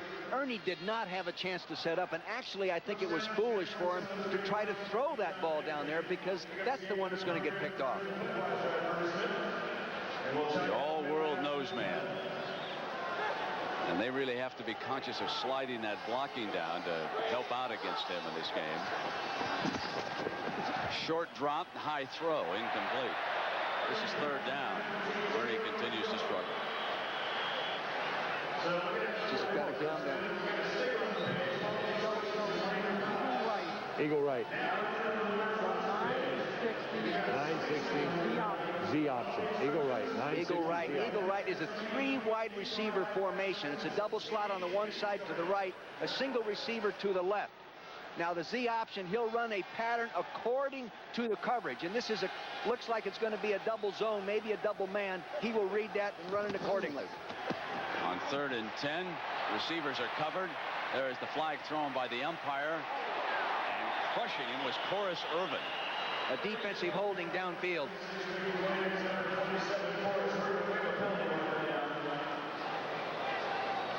With holding number 66 on the offense. Oh, what? Wait a minute. There's another one. Yeah, the umpire, Rex Stewart, threw that holding flag back by the line of scrimmage. Bernie Kukar, the referee, making the announcement. Now, here's what happened downfield, which you were referring to. Well, I saw him. Now, watch the crossing pattern here. See, they're trying to pick against the man. He gets right in here. Now, look at right there. I thought that's what they called. Now he gets his hands up out of the way. Usually that's an alert to an official that, hey, I just held and I don't want you to call it. But it goes against the Dragons, and it's 3rd and 20 from the 47-yard line. Ernie, almost interception number 4. He's had too much luck during the season throwing those seam patterns. He's going to get some more of them picked off. Much better off coming underneath those kind of coverages with crossing patterns than continually trying to go down the hole. Here he is trying to hit the seam between the defenders, and Dedrick Dodge, number 33, is right there. He's going to be mad. He should have picked it. Aguiar with a strong leg, and Riley set to return. This is Aguiar's first punt of the game. Barcelona had 2 great scoring opportunities, misfired on a couple of field goals, and they're down by 14 points right now. It'll be the London Monarchs ball. We Players Championship. Jack Nicklaus wearing his Barcelona green there. Then later today at 5:30 Eastern Time, the Golden Bear will look ahead at this year's National Championship, the U.S. Open. They'll play that out in Minneapolis, the Twin City area next week, and Jack Nicklaus will have all the insights coming up later. So Stan Gelbaugh, you were right, back. I thought he'd be back. You know, I've been on that sideline enough time, Brent, and seen the guy sitting like that and saw the injury to pretty much take a multiple guess at it, you know. He's thrown one touchdown pass to Horton today. Alexander getting the first call, and Bruce Clark with the stop. And let's go down to the Barcelona sideline and Jack Arute. Jack? Well, Brent, Brad Quast has been taken out of the game because you've injured your right knee one more time. That's correct. Basically, I did the same thing I did about 4 weeks ago, and I don't know the extent of the damage. They're going to check it at halftime, but hopefully it's not too bad. And Brent, he wore one of these knee braces, but it didn't seem to do the job. Yeah, coming back quickly from that arthroscopic surgery and hoping that it would hold together here for the World Bowl. He's got a lot of heart. And Alexander stretching it out, and he is not out of bounds. He was down at the 29-yard line here with 6 minutes to go in the first quarter. And London dominating the game right now, 14-0. Adrian Jones is a little defensive back, and he did a nice job of coming up and taking the big 225-pound running back down at the knees and cutting him rather than trying to get him up where he could be butted by that bigger person. Anthony Green has checked in over here at the left corner. Gelbaugh hit as he released and complete to Garrett. Garrett is down at the 35, hit by Adrian Jones. So after Horton's touchdown play, in which Charles Fryer was at the corner, they've made a switch, and they're going to come back with Anthony Green. And Horn punting again for the Monarchs. Boy, Barcelona's had some chances here in the first half. They have. They haven't taken advantage of them. But really, there hasn't been any scoring drive. It's been the one big play. He gets it off, and he's hit. No flag thrown by Cooker. No running into the punter or roughing. Let's take a look at this because Horn is complaining. It was a 42-yard punt. He gets the snap cleanly, gets it off. A little pressure right up inside. No, I don't know. What do you think? I don't know. I don't know if it's acting or if he really did knock him down. Here it is. That's running into him. McKinnon is That's a 5-yard penalty. That's a 5-yard penalty. Far side. It's not an automatic first down, but it is a 5-yard penalty. So now it's Barcelona trailing by a couple of touchdowns. Scott Ernie with 3 wide receivers hands to Bell, and Bell to the 25-yard line, tackled by Lockett. Remember, this offensive team, Barcelona's offensive team, came into this ball game the only team in the World League running more snaps than passing. They have to run the ball to be efficient. That's the nature of their offense. That's their philosophy. You take that away and force them to beat you throwing, then it's tough sledding for them. This is the quietest I think I've ever heard a crowd in London at one of the Monarchs games. Ernie firing out here to Woods. And Woods to the 35 for a Barcelona first down. Woods is a guy that's come on strong the second half of the season out of the University of Tennessee. He wasn't a starter originally. Tim Edgerton was starting, but he's come on. The thing about the wide receivers in Barcelona's offense is the only wide receiver that's caught a touchdown pass all year is Taylor, and he has 6 of them. The rest of them haven't caught a single one. Ernie. Ooh, watch out. Low and incomplete, and that was Wilson moving over on Woods that time. I'd like to see him get some of that zone coverage and that come with some screens and draws and that kind of stuff up underneath and see if they can't slow down the rush a little bit and attack those linebackers as they drop out. Do you suppose the World Bowl is like the Super Bowl? These are all corporate fans in here? I don't know. The only Super Bowl I went to was where a are my disaster. beloved maniacs? Yeah, that's right. You didn't have time to pay attention to the crowd. No, in fact, Ray Wilsey, the defensive coordinator, was there. Davis making the catch. And to the 41-yard line before Lockett brings him down again. It takes real patience to continue to do this with your offense. Force them to come up and play you man-to-man, then work your individual cuts. Keep doing that kind of stuff in front of those zones. Of course, Ray Wilsey will probably change it up on you. Well, he'll get an opportunity to do just that in a few minutes. Inside of 3 minutes left here in the first half. London 14, Barcelona nothing.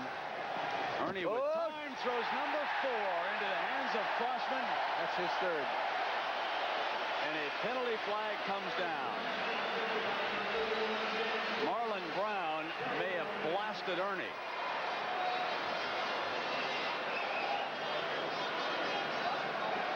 Throwing it into a crowd.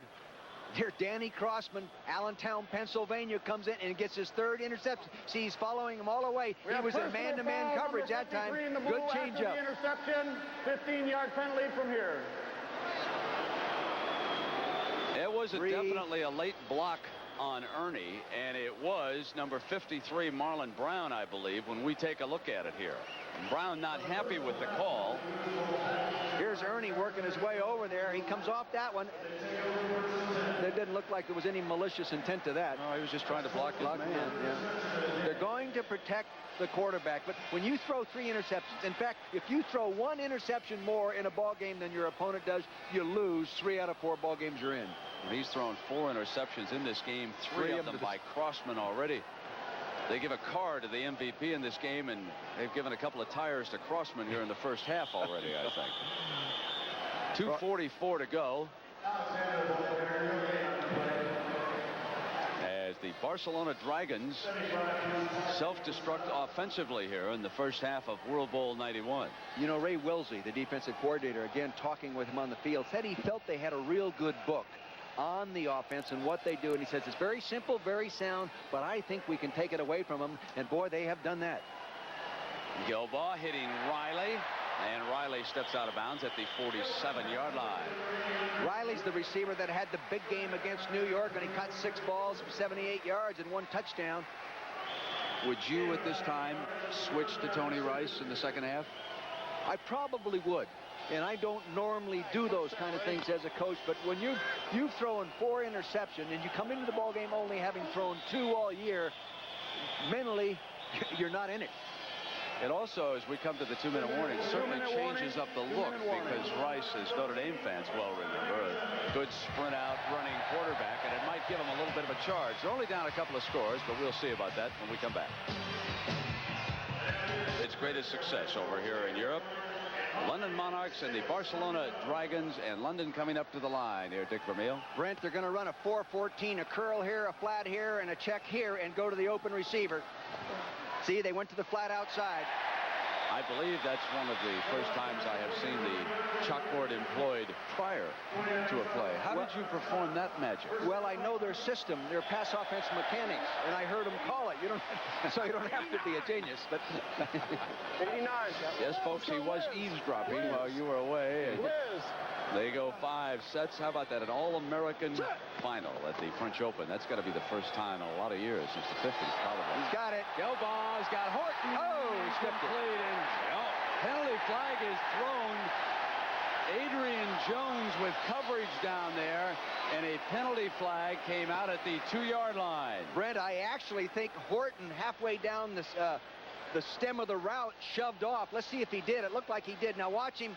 He's working on Adrian Jones. Now there's some contact here. See him shove with his left hand there just a little bit. Then he's in there. That is defensive pass interference. But he earlier shoved with his left hand. Now, one of the rule differences in the World League, it's a 15-yard penalty from the line of scrimmage, so they don't go down to the 2-yard line. And the ball will be put at the Dragons' 29.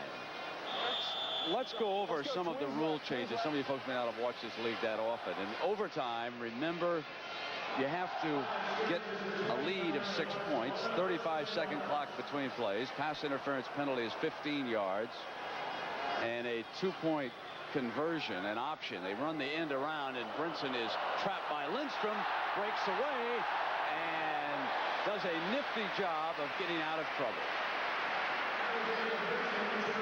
That was a great job. That's just innate athletic ability. That is not coaching. That's innate athletic ability. Follow the ball. There's going to be a reverse. Here it comes back. Now watch the quickness of Dana Brinson. See, fine punt returner, fine kickoff returner. Eric Lindstrom chased him from behind, flushed him back out there. Good game. All coaching. Gilbaugh under pressure. And coming was Ruth, the nose man, number 62, had broken free. They were running a double pattern going to the sideline, one short. You'll see him on the screen there, one short, one flat. See, and they're almost in line, and Garrett pulls up thinking the ball is not thrown to him. If he'd have kept going, he probably would have caught it. 3rd down and 3. Blue 95. Coming after him with blitz. Fires a wide open receiver was Riley. You know, Brent, this is our 4th opportunity to present the London football team, and I always say they're so well coached in the fringe phases of football. Blitz, they saw it, they turn the guy loose, they know who it is, they dump it off quickly and move the chains. Good job of coaching. Larry Kennan. Is it 4th down? Not that much on 4th down. No question they'll go for it here. Personnel, Huge personnel. Near left, 15 lead man. They got to get it now. 15 lead man. They're going to run to the left behind a lead blocker. This is interesting. It is 4th down, and they're not going for a field goal down here. No, I don't blame him. I don't blame him. Remember last week, Philip Alexander missed 3 consecutive field goals in the Meadowlands against the Knights. Blue 77. They're going to lead here and go to the left. And they get it easily. The E-Train, Victor Ibobidike, one of those nice Operation Discovery players, leading the way, number 36. Watch the blocking as he paves the way for Alexander. He was the star of the Budweiser League for years over here in England. You made all pro in that league yourself, didn't you? Oh, you bet. I always present the winner's trophy in that league. You bet. 1st and 10. Gilbaugh firing complete to Garrett. Garrett to the 14-yard line. Final minute here in the 1st half, so it is possible that we will still see Alexander before this is over, as London uses one of its 3 timeouts. So with the timeout, we'll take a break and come right back. They like to do inside that red zone. They're down to the 14-yard line here with a 2nd down. Well, first off, when you get down in here, Barcelona is not normally a blitzing team, but when you back them up down in this area, they change up and they'll come after you and try to sack you, try to take the ball away from you, and they've been pretty successful in doing that. So I anticipate London using their post-corner combinations and reading accordingly and going after that man-to-man coverage. Okay, let's go. Flex right, scat left. 289, seam wide, 0-1. Ready? Yes, 289 seam wide. Now that is more of a pattern anticipating a zone coverage. Gilbaugh. Touchdown, Garrett.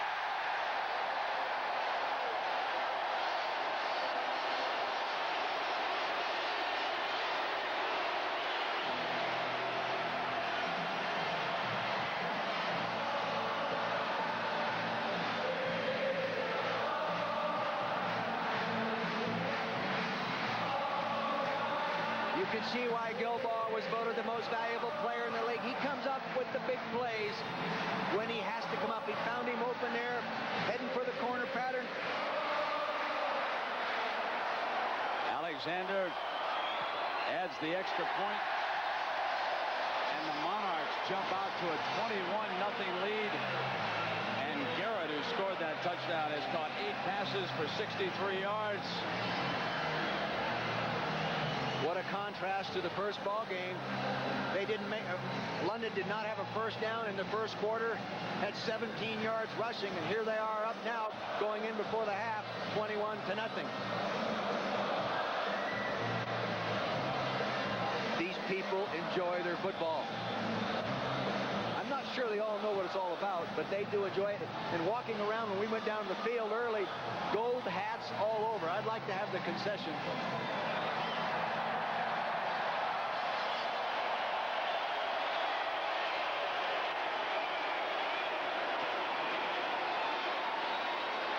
The pride of Vauxhall College, Philip Alexander.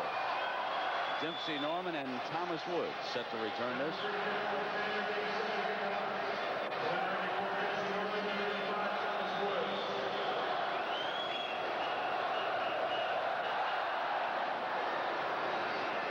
Woods will field it at the 2. And he is hit at the 14-yard line by Russell Foster, number 52.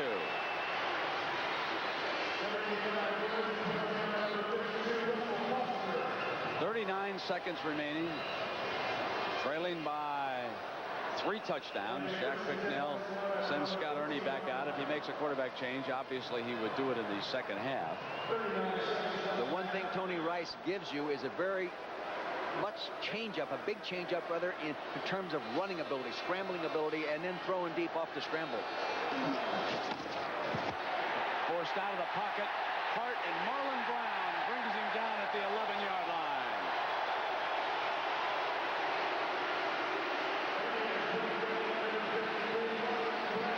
Ernie slow to get up. You could see the speed of Marlon Brown. Here's a guy that walked on in college, was not given a scholarship, fought his way to earn a scholarship at Memphis State, ends up being a good player, fighting his way here. And see the speed. He caught up, got him from behind, and puts him down. He comes off with an injured shoulder, and Tony Rice is in for his first play of the game with time running out. He hands to Bell, and they will elect to run the clock out here on the first half. A half that was dominated by the London Monarchs. And a little exchange down there at the 20-yard line. Edgerton now being led away as we have come to the end of the first half. Dodge with one of the 4 interceptions for the Monarchs. Dan Crossman with the other 3. And London leads Barcelona 21-0. And we'll return after this message from the World League and a word from our ABC station.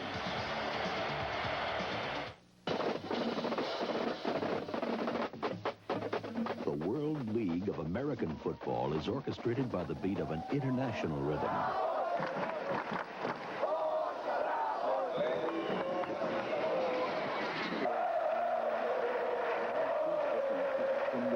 Offense wird sehr viel gesprochen im Augenblick in der World League. We don't return it for a touchdown. We put the offensive on, you huddle up, and we're going ninja to the wide field. Ninja to the wide field. All right. Ninja to the wide field.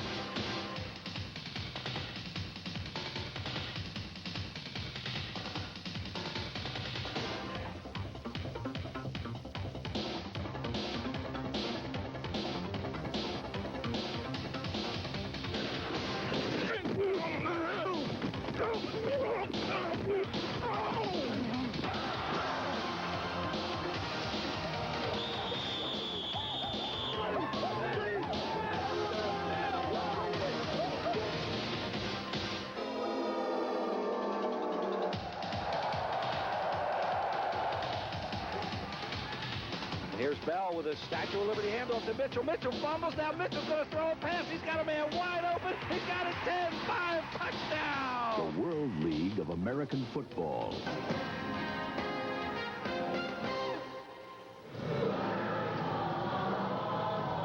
We're at halftime. World Bowl 91. Scott Ernie shaken up late in that first half. Let's find out what the early diagnosis is. We go down to Jackaroo. Well, Brent, even before he was injured on those final plays, Scott Ernie was complaining of a problem down in his calf muscle. It seems that when he was sacked one of those times, he actually jammed his knee and his foot right down in there, and it was very swollen and sore. The trainers had looked at it just before he was brought back out to complete that final play. Now, they've taken him off the field, and he is behind me inside of Wembley Stadium, and the trainers are attending to him at this time, and he is complaining of a soreness and the possibility of a separation of his shoulder. So not only down in his leg, but also up in his shoulder. He's been just absolutely hammered in this first half. Well, you know, Dick Vermeil, I think it's obvious we're going to see some of Tony Rice now in the second half. You talked about him rolling out.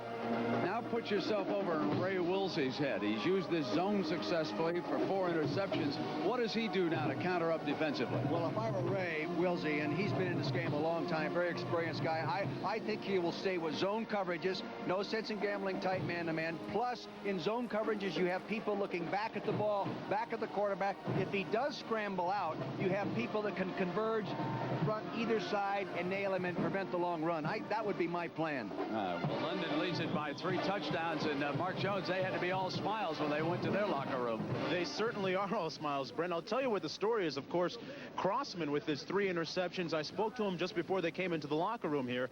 He says that Scott Ernie is tipping off his passes just a little bit, and he's trying to force the passes into a certain zone, and of course he's got 3 interceptions as a result. One other incident as the first half ended, Irvin Smith and Tim Egerton had a bit of a disagreement, so that says to me that the London defense is not ready to let up either. They had some fierce words, and Smith tried to take on a much larger Egerton, so these guys are really jacked up and still ready to play. Upstairs. All right, Mark, the London Monarchs with a 3-touchdown lead. We're going to come back and enjoy the Cindy Marching Band. They're from Wilberforce, Ohio, directed by James Oliver. So let us enjoy it for a while.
Central State, Ohio marching band. And we're just about ready for the second half, but now nobody's cooking like today's KFC. By Kawasaki. If it isn't Kawasaki, it isn't jet ski. And by Kellogg's, the best to you each morning. Evening closing in on Wembley Stadium and World Bowl 91. London kicking off and leading Barcelona, Spain, 21-0. Philip Alexander. The ball on the tee.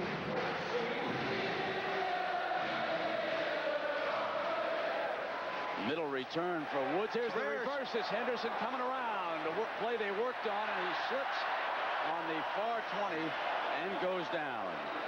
Good discipline by the coverage team. They didn't converge on the ball too quickly. They stayed in their lanes. When the ball appeared over there, they still had people in leverage positions on the ball, keeping the ball on their inside shoulder. You'll see the ball. Tony Woods takes it. He starts upfield. Now he makes the break. The giveaway is he has it out there with two hands. There comes the reverse to Henderson. Now you'll see people in position outside him. See, they'll appear right there. Good discipline. And here is Tony Rice, as expected. He opens the second half for the Barcelona Dragons.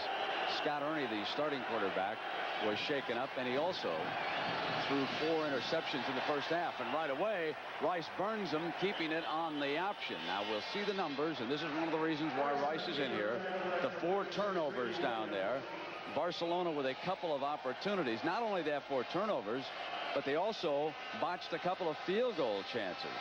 So Tony Rice, who stepped in when Ernie was injured after 4 games and kept them driving toward the playoffs, comes in with only 1 touchdown and 3 interceptions, but in 1 game, he threw 14 straight completions. You can expect more option type running with him at quarterback. And they go to the fullback Carr. They put him in to give him the full option look, and he brings it out to the 43-yard line. Now Ray Wilsey, the defensive coordinator, and the rest of the coaches will have to make a quick adjustment to get into a scheme of defensing the option. Reading, taking the dive back, then coming to the quarterback, either taking him or forcing him to pitch right now, or letting him go and tackling him. Very important if Barcelona can sustain this opening drive and not allow Wilsey to huddle with the defensive players until after the march. Bell is the running half.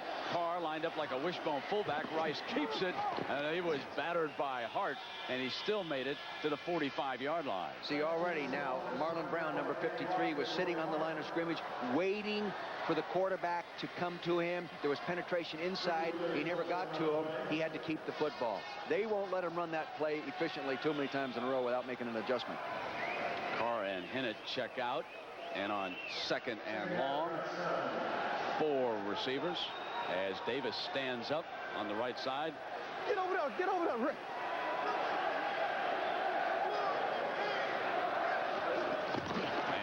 With his first pass, open man, he's got it to Davis for the first down at the 35-yard line. Did a real nice job that time.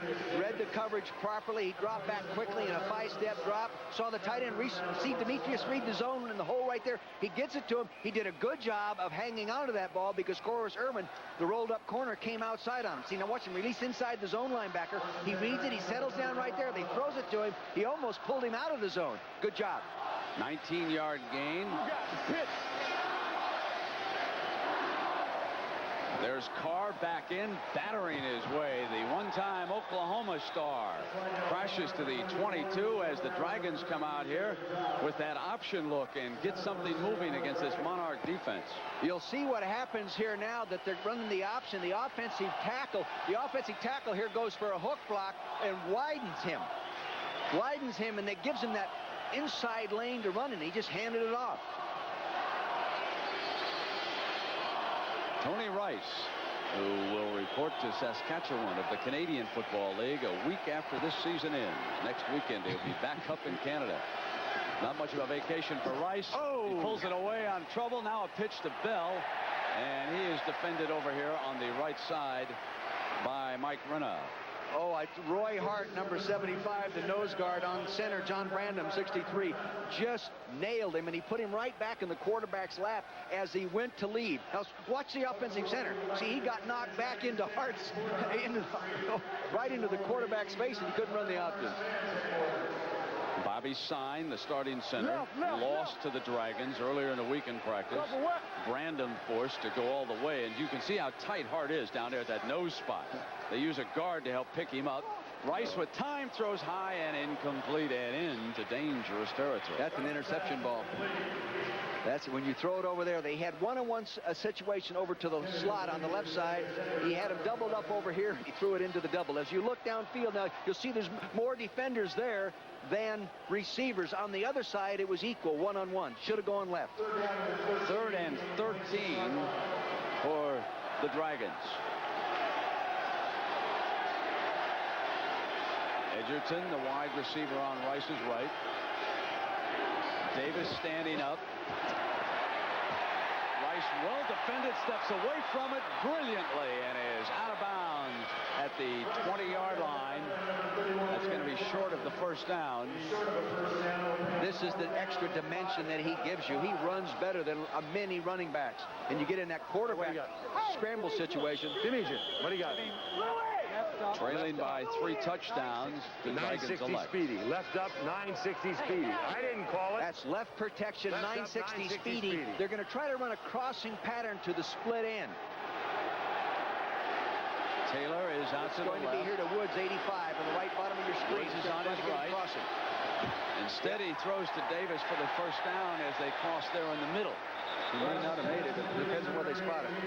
Speedy is a crossing pattern between the tight end and the split end. You'll see him appear from the left side of your screen. Good read. Demetrius Davis, 88 to the left side. Now see him crossing underneath. It's man-to-man coverage. The other wide receiver coming across behind him. It was enough. Was they enough. get a first down. They're at the 12-yard line. Knows the ball almost reaching it. Davis out of the game. Carr back in at that fullback spot in front of Bell. Lockett comes. Rice keeps it away. Pitches. Bad pitch. Bell tries to stay with it. And the ball. And it's ruled incomplete. Yeah, it was pitched forward. Ruled incomplete. He didn't have a handle on it over there, so it will be 2nd and 10 for the Dragons. He pitched that forward, so it's an incomplete pass. Here he comes down the line of scrimmage. He fakes the fullback. Good penetration there by Lockett. He creams him. Crossman, 33, forced the pitch, and it was thrown out like a shuffle pass, forward pass. Here it is again. Now watch Lockett at the top of your screen. Wham! He takes on the fullback. Here comes Crossman. He forced the pitch. It was a bad pitch forward. Taylor and Woods, the wide receiver. Davis and Hinnett both down as tight ends. Rice away from ground. Throws it incomplete, and the grounding flag comes down. Lost it down. Remember, there is no in-the-grass rule here in the World League, but that does not allow you to go to the ground and intentionally throw an incompletion to avoid the sack in that situation. Boy, that's a big penalty, too, because you lose the down. Here he is. Now, see, now he's fighting that in the grass right there. Now he just throws it to get rid of it. They're going to call that every time.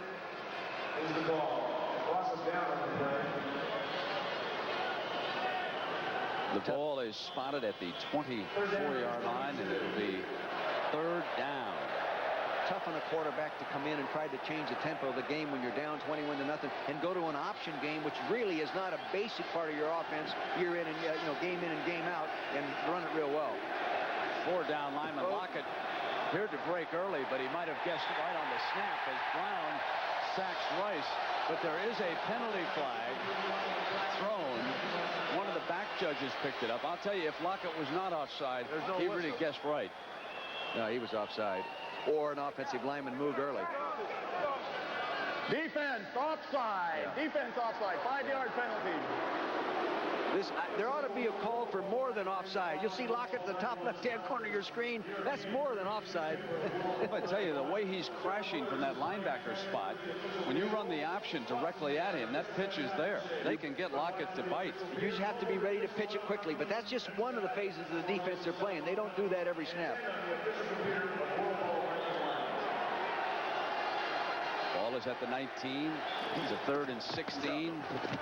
Rice has time, and he throws complete to the 5-yard line.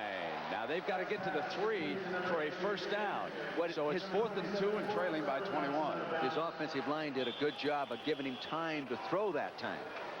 They picked up the stunts. He went back. He set up nicely, threw the deep out pattern to the right. Now watch the rush inside. See the linebacker up inside? They switched off, picked him up. Barry Voorhees, number 60, did a real good job. Threw it right on time. Taking another look at the same play, you'll see the linebacker to the right side of your screen. Here he comes, Ricky Williams. He'll be up inside. He picked up. He gets hit a little bit. Ooh, he gets a little elbow chop. I don't like that one. Timeout is called by the Dragons. Let's check in with Jack. Aces, and we go 887. All right? In other words, just tell Idell that he's on the corner. Wait a minute now, you don't mean Condor. What do you want? Huh? What's the option of that, man? You got it. You can't tell. All right, let's go. All right, go ahead. Go ahead. You want to go option? No. What do you got? What do you got? Aces. Go. Rip the condor right. Snug, rip the condor right. Snug, rip the condor right. Snug, rip the condor right. That's a new play. I haven't heard that one before. This is critical play right here. If they can convert this, get the first down or in the end zone, they could get this thing turned around, get a little momentum for them. Well, they put Carr in his stand-up over here in the right wing, bring Bell in motion, overload that side. Rice rolling, trying to get away from Brown. He's got he's out of bounds and short of the first down. Sensational defensive play over here to knock him out of bounds. So they went to a no-back attack, running the back in motion. They get a slot to the right. They're trying to run a pick over to the right side of your screen. Get that back out there cleanly. They did not. Marlon Brown is harassing them all the way. That was Dedrick Dodge who came up and hit him first. And then he's out of bounds. So the safety makes the play of the game. Lost here to Barcelona in week 10, 20-17.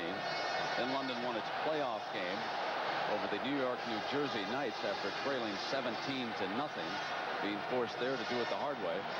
Now they're up here over Barcelona by 3 touchdowns, and with that lead, they elect to conservatively sit on it down there. Alexander running frequently this year. The Monarchs have thrown coming out of their own end zone. John Horton has already caught a 96-yard touchdown pass this year. That's the longest of the season. That has been their personality, but maybe with a 21-0 lead, they're just going to try to bang it out of there and eat up some clock time. David Smith checks into that backfield. I'm trying to stretch him out, make him run out, and he's not running. And again, they elect to sit there with their running game. Alexander, again, this time he's out to the 9. Twins right, Ron flag. Twins right, flag. Is that what he called?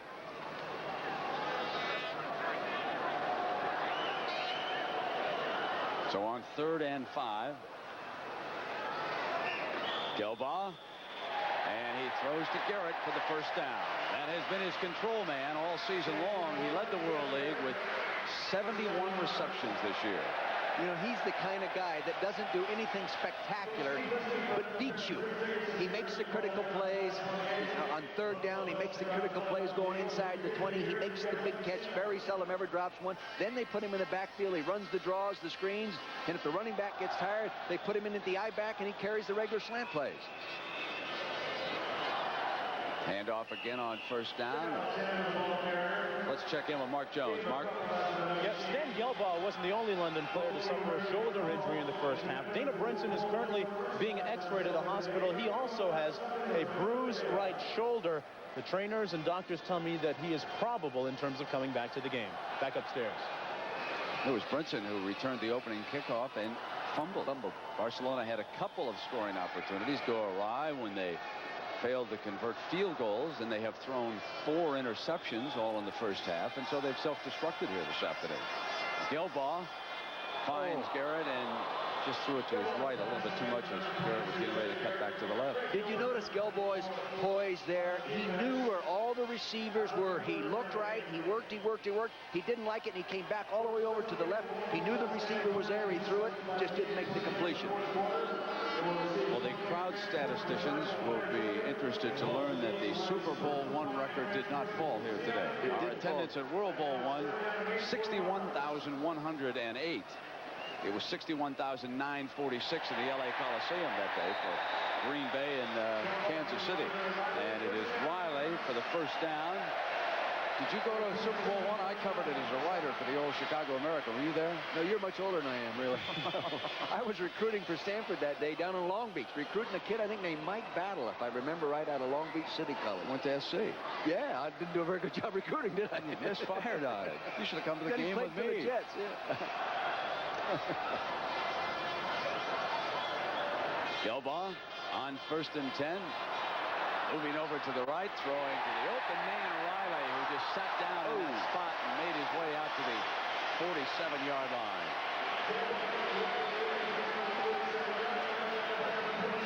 Gelbaugh is much more mobile than most quarterbacks at 6'3", 210 pounds. He works outside. They're in his own defense. He looks for the receiver sitting in the hole. It's Andre Riley. Now remember, this guy was a great high school running back. He's a fine punt returner, kick returner. So if you get him that ball into those zones, he can break them. David Smith checks into that backfield. Gelbaugh now 14 of 20 for 164 yards and the 2 touchdown passes. He's going for it. Going for Horton in number 3, and it's intercepted. But it's as good as a punt. Better than a punt, Down maybe. Inside that 5-yard line, Charles Fryer, who was burned for a touchdown by Horton earlier in the game, gets even with him with this interception. Did a good job, but see, the ball was thrown to the inside, and he couldn't get back in there and take it away. Now here's Horton. He's going on him. He's going on. Now Fryer's looking back inside all the way, and it was good position to move back inside. If the ball had been thrown outside, it'd have been a little tougher. Tony Rice only has 98 yards. Bet on me. He's been under the weather, suffering from some hay fever. Had tremendous problems with pollen in all different sections of the United States and over here in Europe. Back now with Tony Rice and the Barcelona Dragons trailing it by 3 touchdowns. And Rice to throw out of his own end zone. Hit as he releases, going for Woods, and incomplete. Parnell Smith plowed into the quarterback, and there is a penalty flag down on the 2-yard line.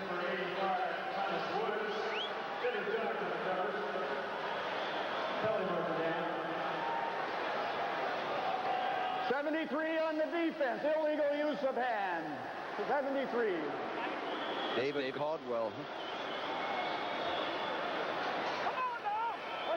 Well, that's a critical penalty. See, because if they stop him down there, they have to punt and don't have much room to punt. That gave him room to get into the punt formation and a first down.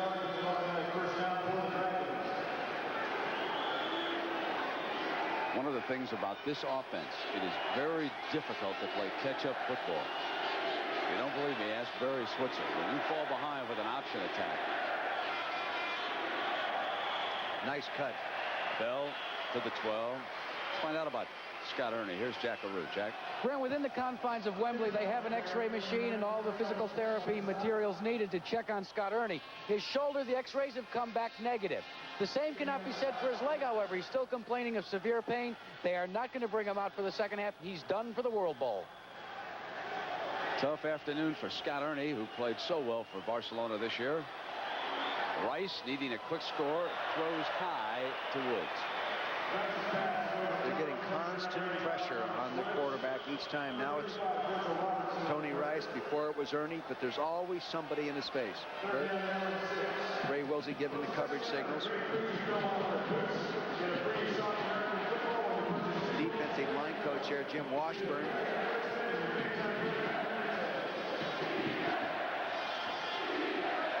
Third down and 6. Rice fires complete, and Davis breaks free. 45 midfield, and the big tight end is finally run out by Irvin, but he gets to the 44-yard line, and Demetrius Davis gives Barcelona a little life here late in the third. See, they went man-to-man coverage. He beat his man to the inside. There wasn't people over on the other side of the field playing zone, just waiting for him to show up there. See, and he gets a block. Right there, there's Crossman, 31, who had him man-to-man. Now, of course, Irvin, 27, has to run him down from behind.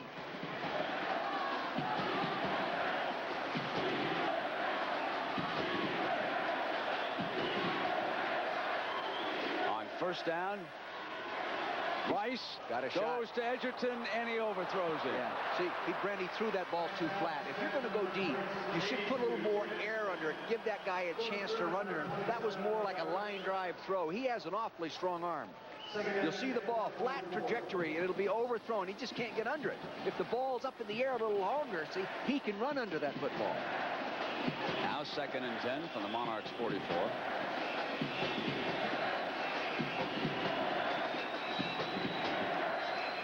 Hart bends down there, opposite the center. He's really kept the pressure on in the middle of that defense. Good pass rush. Rice under fire, gets it into the hands of Norman. And he is very close to a first down. Going to depend on where the ball is spotted. Dan Crossman comes up and delivers the blow. So Tony Rice is surviving. He is surviving. And we hear Danny Lockett, Manny Lockett. 940 solid jetback. Don't watch Demetrius. Wing left, 940 solid jetback. Jet needs go deep. But Marlon Brown, number 53, maybe has been a little more overpowering in this ball game than Lockett has. He's been there on every snap. Yeah, number 53, he's been coming hard. Rice takes a deep drop, fires, and it should have been picked off by Dodge. In and out of his hands, and he knows he should have had it. Yeah, Dedrick knows that. It was too easy. Too easy. When a quarterback throws that kind of ball, it's because he doesn't understand where that free safety is. See, the middle of your screen, right on top, you see Dedrick Dodge sitting in the hole waiting for him to throw that football. See, oh, my gosh. That is a clean interception ball if there ever was one. Quarterback should not throw that ball in there like that. 2nd and 10.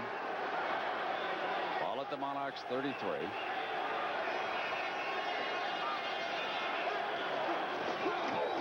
Carr and Hart came across fast, along with number 95, Mike Renna.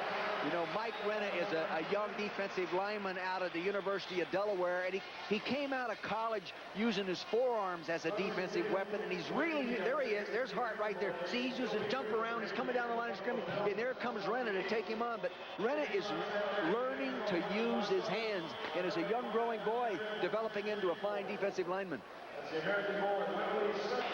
London, England, Wembley Stadium. A crowd just over 61,000.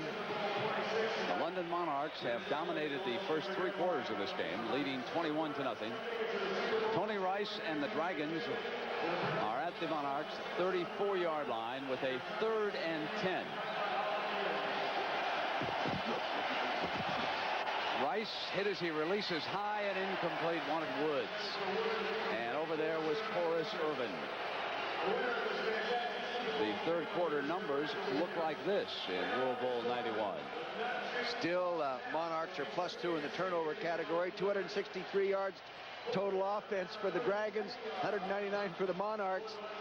Who's winning this ball game? Turnovers. You can't turn it over and win. You got to look for a fake punt here, don't you? 4th and 10, down by 3 touchdowns early in the 4th quarter. Be alert. They have it in their game plan. They're not using it. They're going to pooch it. That's a nice job. Riley at the 15-yard line. London's ball, but now the Monarchs will go to work on that clock. So Carmichael down by 3 touchdowns rather than go for that pooch punt. To be honest with you, I would have. I really would have. He only gained 18 yards on that pooch punt. If you're going to pooch punt, you must have great confidence that you can put that ball down inside that 10-yard line. They didn't get it done there. That was a waste of time, really. They'd have been better off going for it. 1st and 10 for Stan Gelbaugh. And now they'll start operating on that clock with Larry Kennan and his coaching staff having done really a superb job. And Billy Hicks, the general manager with the front office, they've averaged better than 40,000 for their regular season games. Because of a Wembley date, they were forced to go to the United States for their playoff game. Fell behind the Knights. 17-0. Oh, the Knights have to be kicking themselves about letting that one get away. 2nd down. They set the screen, and it's the reliable one, Judd Garrett. And let's check in with Jack Arute. Jack.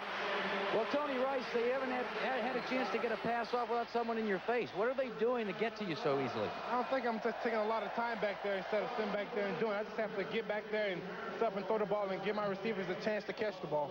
Brent, let's update you on the condition of Ernie as well. Scott Ernie does not have a fracture of the leg. It's what's called a compartment syndrome, a jammed calf muscle. Compartment syndrome. That's a new one. I've never heard that. That's a British injury. It must be a British Suffered injury. only at Wimbledon. Usually it's soccer players. Yeah. There's a handoff, and Smith batters his way to the 29. You know, it's something I really liked about Tony Rice. Don't tell me he hasn't been getting rid of that ball. But don't jump your offensive lineman. Take the rap yourself, you know? You know, he has 12 minutes and 55 seconds left to play in the ballgame. He doesn't want to make him mad. He's having enough trouble. That's right. Speaking of offensive lines, we've got to talk about London's, the Nasty Boys. Doug Marrone coming up here is going to camp, I believe, with the Pittsburgh Steelers. And he's got a chance to get a career in the NFL. You always wonder about centers if they're big enough. But he's done an excellent job of leading this offensive line as Garrett catches the ball and go out of bounds. And next to him, Paul Baradelli, number 70, his left guard, has been an outstanding performer and a very vocal ringleader of this team. Now, this ball club probably features as many characters as the Chicago Bears had during their heyday. If the league lasted about a month longer, I'm not so sure that a half a dozen of them would have to be bailed out of jail. I mean, these guys are really something over here, I'll tell you that. They're not bad guys, No, though. They just had some fun. And Baradelli's sort of the ringleader of the group. Theo Adams plays next to him. That's the left side. And over on the right side, we've got Larry Jones, who played with a broken hand earlier in the year, and Steve Gabbard out of Florida State. His wife had a baby, number 67. One of the things about these kids, they left their families, came over here to Europe. I know it. And they've been here a long time. You bet they have. You don't think they're not eager to get to that airport tomorrow morning? There's Gabbard right there. So Adams, Baradelli, Marrone, Jones, and Gabbard. And only one of them, Larry Jones, he must feel slighted. He was the only one not on one of the all-world teams. Exactly. Second down and coming 7. after him. And they get him. Good job by Ron Getz. Whatever Ron wants, Ron gets. Yeah, Ron gets. See, what happened is the running back tried to cut him low, and he went right over the top of the running back. Take him on and go right up underneath the chins. Here comes Get 56. Watch the running back dive at his feet. Poor job. Come up underneath him. Hit him right up underneath the chin with your hat. Poor blocking technique. That's your friend David Smith, number 32 out there. Poor blocking job. He's big enough to eat him alive at his size. One of the few players I've ever seen injure a knee while spiking the ball, although he vehemently denies it. Gilbaugh gives it to him on a draw. He had a nice fake that time. This is what he does. Western Kentucky player loves to carry the ball, and then brings it on out of there, and Adrian Jones takes him down. He's really a well-built guy, big and strong, and as you did say, he did injure his knee, but he's at full speed now. I was hopeful that the World Bowl would prove more exciting than several of the Super Bowls that I've suffered through, but that has not been the case.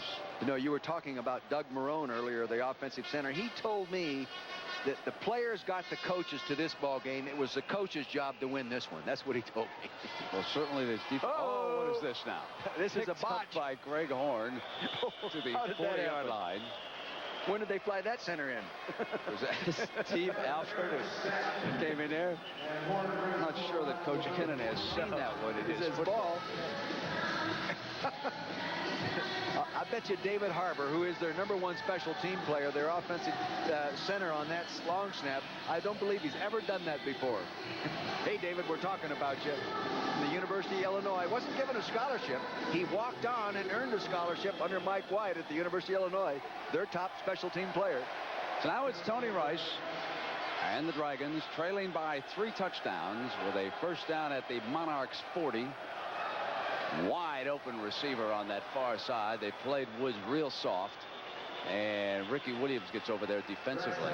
If they could just, they have 10 minutes and 20 seconds. There are 3 big plays out of it. I know that's 3 big plays. They haven't made one yet, but if they could get something on the board quickly, at least they could make it interesting for us here. Ever the optimist, Dick Vermeil looks for 3 big plays, and I'll settle for 1 right now. First and 10 for the Dragons. from the 25, and here's Bell trying to bounce outside, and there was your man Marlon Brown. Number 53 has played himself a football game. He really is an underrated football player. He played the Canadian Football League with the British Columbian Lions last year. He was the number 12 pick of Cleveland in '89. He's an impressive player. Second down and 10. And many of these fans are wondering why Americans complain about soccer. The left tackle decided to check on what was going on, and that's not legal down there on that line. False start, 77 on the offense. False start. Horse right. 866. That's right. Come on, Jeff. Horse right is a double slot formation.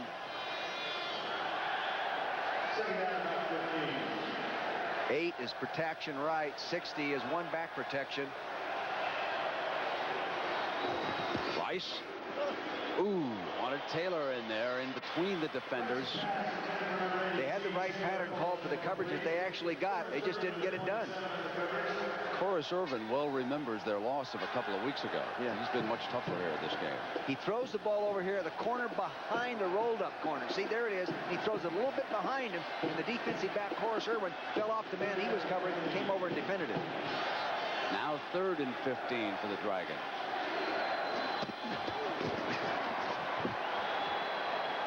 Complete, and Woods is hammered down by Dodge. You know, Dodge is making up for the couple poor tackles he had in the game last week in the New York-New Jersey game. He missed a couple key tackles. Today, he's making them. Dedrick Dodge, that was a nice hit.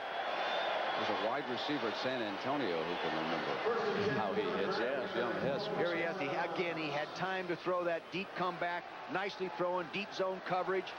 Boom, down he goes. That's smarts. 8-18. Coming after Dragons. Picked him up. Got an open man and overthrew him. Had Taylor all alone. Got the coverage he wanted. They were coming after him. Blitz coverage. Outside the receiver went short. Slot man to the corner. Just what they wanted. Four hard naked slam. Beaver right. 4 hard naked slam. What he's going to do, they're going to be in a, I'll show you here quickly.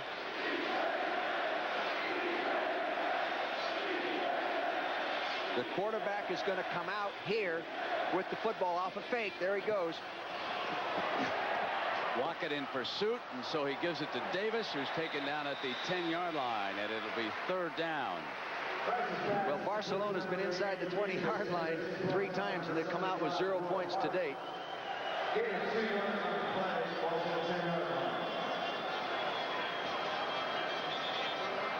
They can get a first down inside the 2-yard line.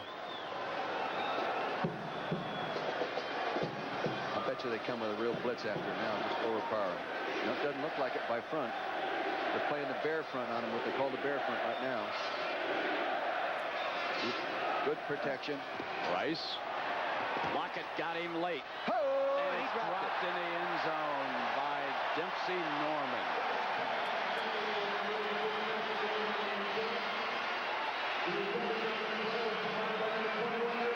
I'm not sure he was throwing it to Dempsey Norman. You know, there was another receiver coming underneath. Now watch the bottom of your right-hand corner of your screen. You'll see 2 receivers, one underneath, and then he overthrew the top of it, and the other guy comes from the left side of the formation. Now follow the receiver to the left side of your screen. Now you'll see the guy crossing the left side. He crosses over. See, I don't know which guy he was thrown to, but one of them dropped it. Rice on 4th down, high, and the ball goes to London.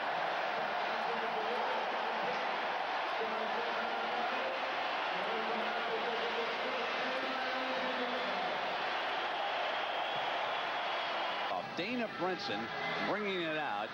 Joe Henderson did a spectacular job of not only stripping the ball, but getting over to recover it. As we come back here live with the Monarchs working against the clock, but after that, Barcelona could not move the ball and went for a field goal. And Aguiar could not handle the snap. And things have gone downhill from there.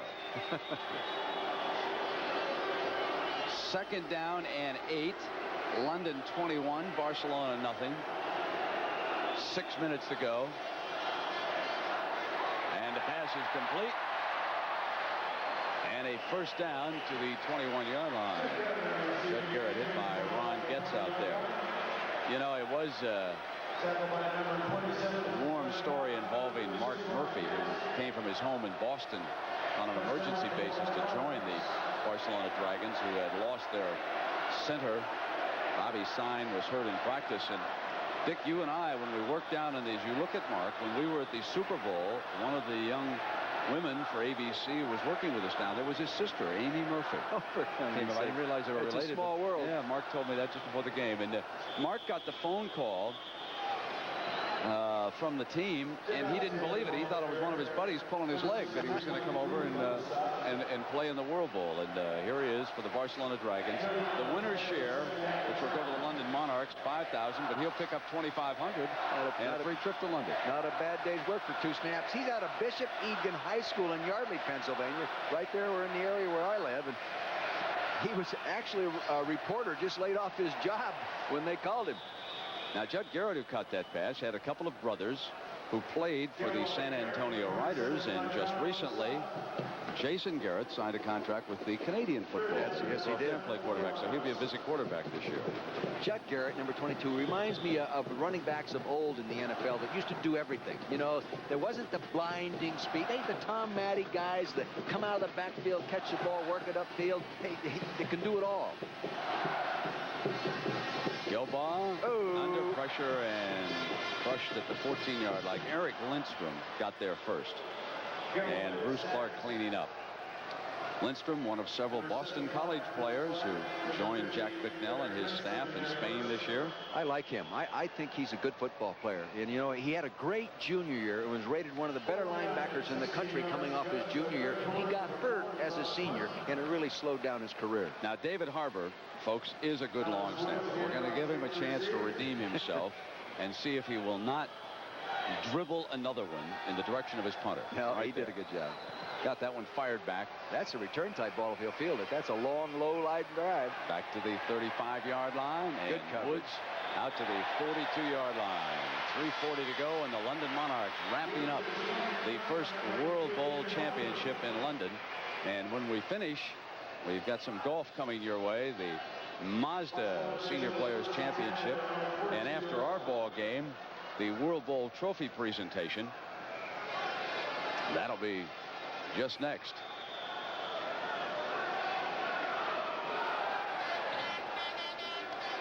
First down and 10. It will be interesting to see who they select as the MVP in this game. Who would you vote for? I think I'd go with Crossman, the defensive back that's intercepted 3. I think I would. He wasn't in the neighborhood there with number 4. That was Irvin. And Marlon Brown, he's a factor. He's been all over him. 53 has played a fine game on the inside defensively for the Monarchs. No question that he has. He really has. But Crossman has come up with the big plays that made a difference. The interception and they turn it over and run it in for the touchdown. You know what's interesting about football, American football as opposed to soccer? Coaches have a lot more control of it. And really, Ray Wilsey's game plan, along with head coach Larry Kinnan, has worked very well. When the change up defensively, using that more of a zone against Scott Ernie, 4 interceptions in the first half. You can't ask for anything more than that out of a defensive plan in a game than what they got here this afternoon. No, you're correct. They did an excellent job, and they've done an excellent job all year, and that's why they were 9-1. There aren't many secrets to it. You have better players and do a good job of coaching them, control their motivation, control their attitude, and there's Ray Wilsey right there. That was maybe the best draft choice that Larry Kennan made. He drafted another coach with many, many years. He has 2 Super Bowl rings of his own, Ray Wilsey does. One he won against me, but excellent job of coaching. Third down, Rice high to Davis, and Williams was defending him, number 56.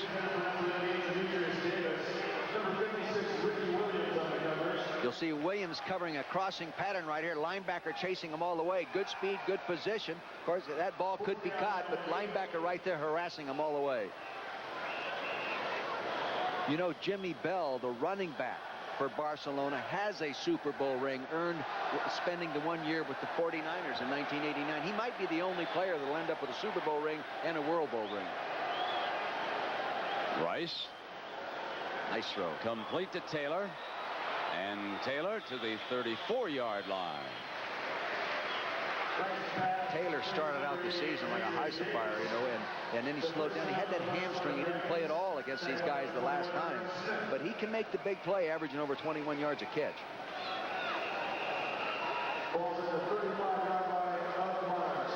First down for the Dragons.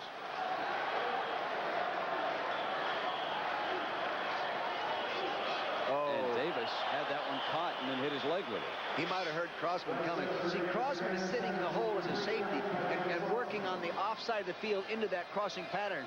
And one time he got an interception from it. It's like a robber defense. You just sort of sit in the hole and wait for those crossing patterns.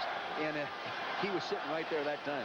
3 interceptions in a championship game. And he'll cash the winner's check, $5,000 for each of these players. Second down and 10. Rice, and this one is cut by Taylor for a first down at the 20-yard line. Barcelona trying to avoid being shut out here this afternoon.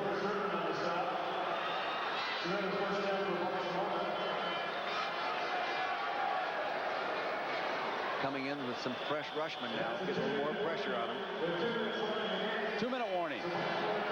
World Bowl 91.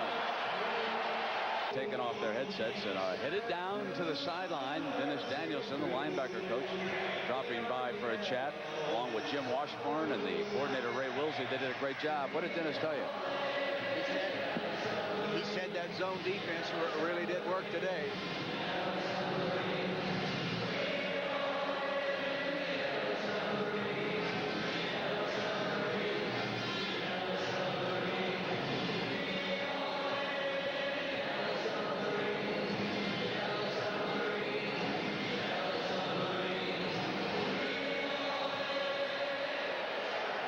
Fans have had a great time at the ballparks in Europe. There's been no question about that. And Rice is down, and there's that man again. Number 53, Marlon Brown. Monarchs ball.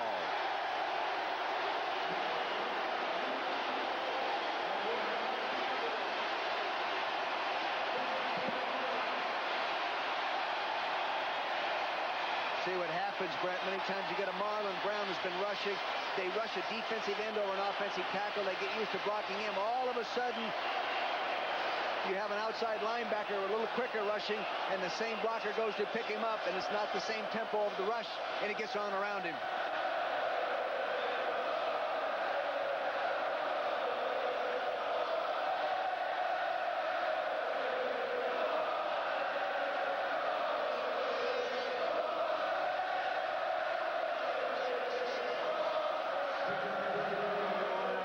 John Witkowski to close it out.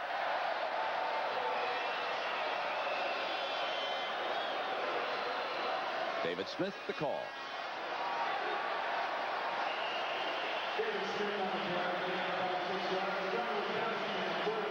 If Larry Kennan wants to really excite this crowd, he'll send the E-train out for a couple of late carries. Timeout called by Barcelona. Each team in the World League carried 4 Operation Discovery players, and Kennan's players contributed. And we have a 40-man roster that made a big difference. And number 36 there, the E-Train, Victor Ivo Viveke. He set every rushing record for the American Football League here in Great Britain. And he has been a terror on the special teams, their leading tackler on the kickoffs. He scored the first Operation Discovery touchdown this year.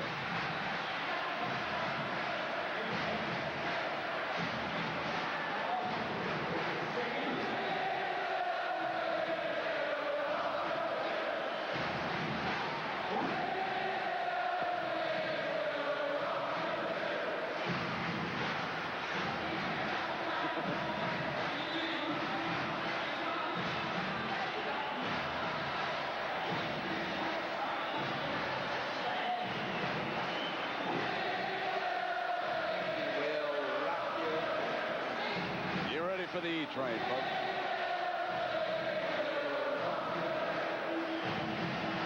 There he is. Hammer in there. That away. He is really strong. He's about the best built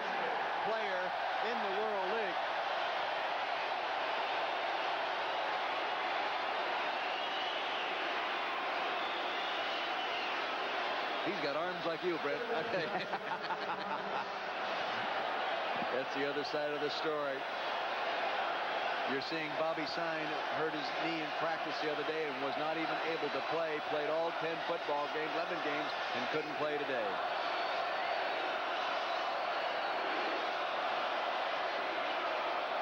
Smith for the first down.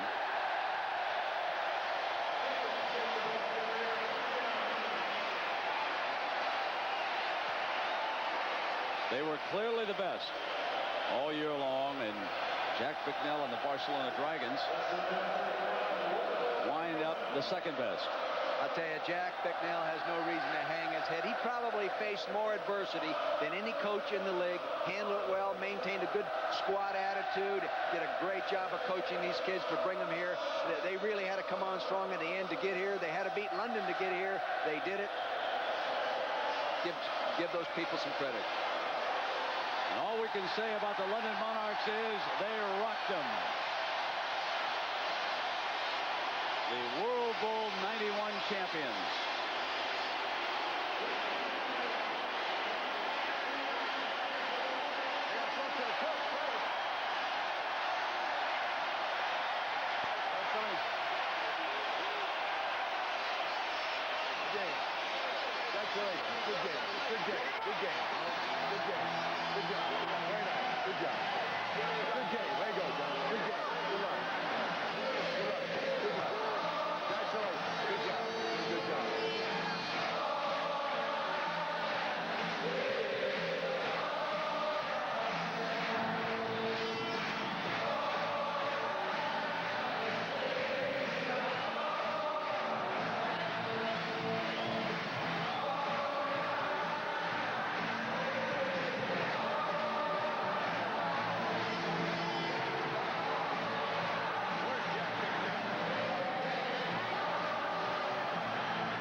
Looking for Coach Bicknell out on the field, and we get word that Dan Crossman is the most valuable player.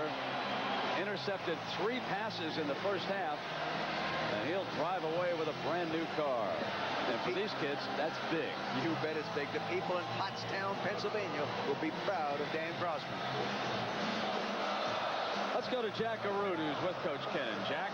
Coach, congratulations, the first World Bowl victory, but more importantly, you changed your strategy from the last time they were here and they played you and they beat you. You went more to the zone in the pass defense. You forced those 4 interceptions. Good coaching. That's what they said was going to need to be done. Oh, it was good play, good coaching and good play. Our defensive staff always does a great job. Our defensive players do. It was a hell of a game. 21-0, baby. It was a great win. What was the key, do you think? Were there any sort of changes that you made during practice that you felt were the key to make this a victory? No, we just got ready to play a little better, and we did that. It was a great team victory, and I couldn't be happier. How about Stan Gelbach? Good day today? Yeah, he always has a good day. Stan's a hell of a player and a good quarterback and a great guy. How does this compare? Winning the World Bowl, what does it make you as a coach feel like? Champions of the world, baby. That's what it's all about. All right, I got to get up here and get this thing. Brett, he wants to go upstairs and get the congratulations. They're going to lift him up on their shoulders, and they're going to carry him away.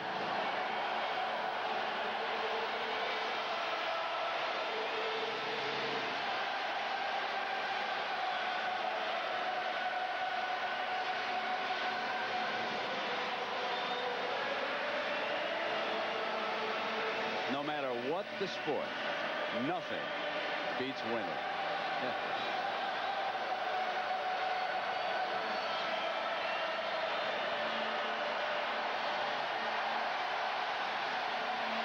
And we'll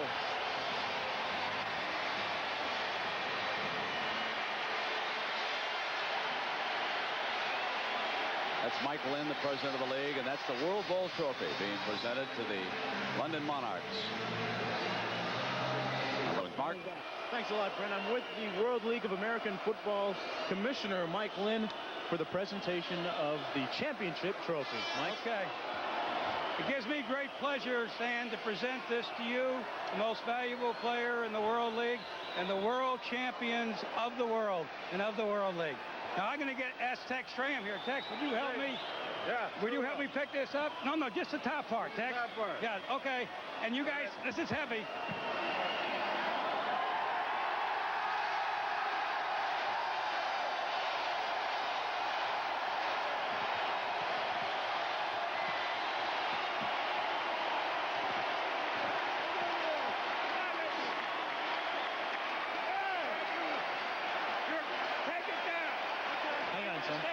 Stan? Congratulations, Stan, on a fantastic season. Thank you very much. This is really what we've aimed for all year. It feels great. Got a great team around me, and these guys did a heck of a job all year. I couldn't be happier right now.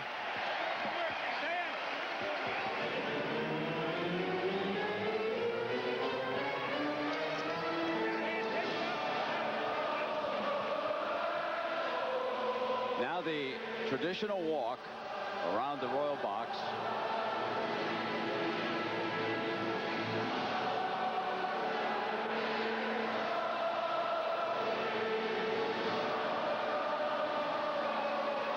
And the crowd singing the land of hope and glory, which they sang here following their opening victory over the New York, New Jersey Knights.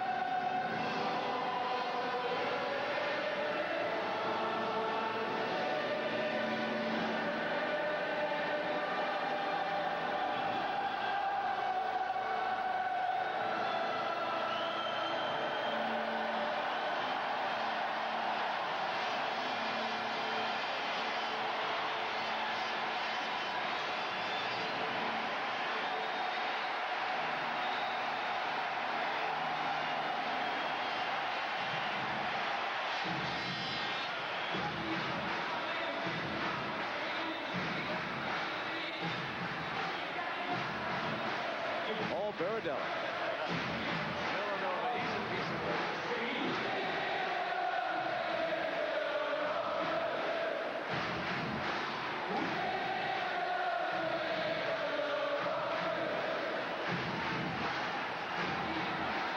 Now they'll take the victory lap on the track that is used for dog racing here at Wembley. Yes, they do a little bit of everything in this stadium.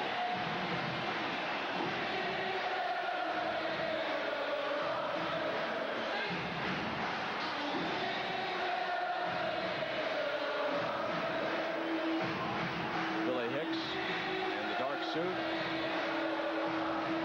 He was the general manager of the London Monarchs.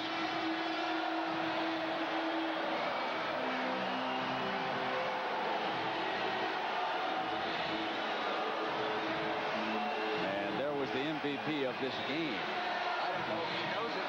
I don't know if Dan Crossman realizes it. I think you're right. He intercepted 3 passes and scored a touchdown on one of them in the first half.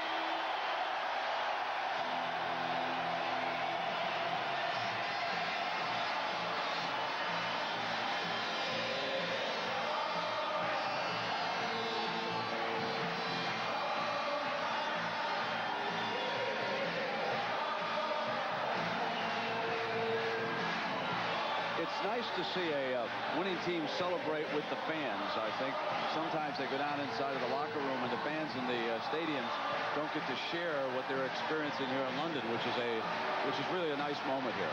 Well, many of these players have made it a tradition of after the ball game going around and staying late and visiting with fans that are still in the stands, and they've developed a real camaraderie and a real warmth between the organization and the fan that buys the ticket.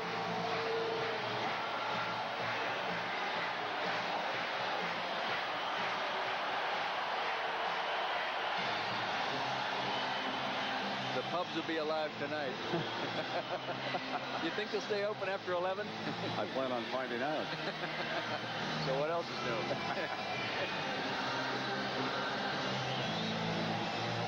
The globalization of American football is underway. And the big question mark is, what about the United States?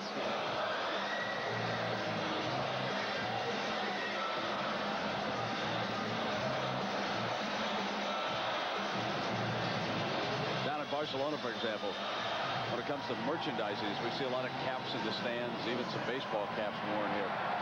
Down in Barcelona, they averaged $125,000 a game in sales of T-shirts, hats, pennants.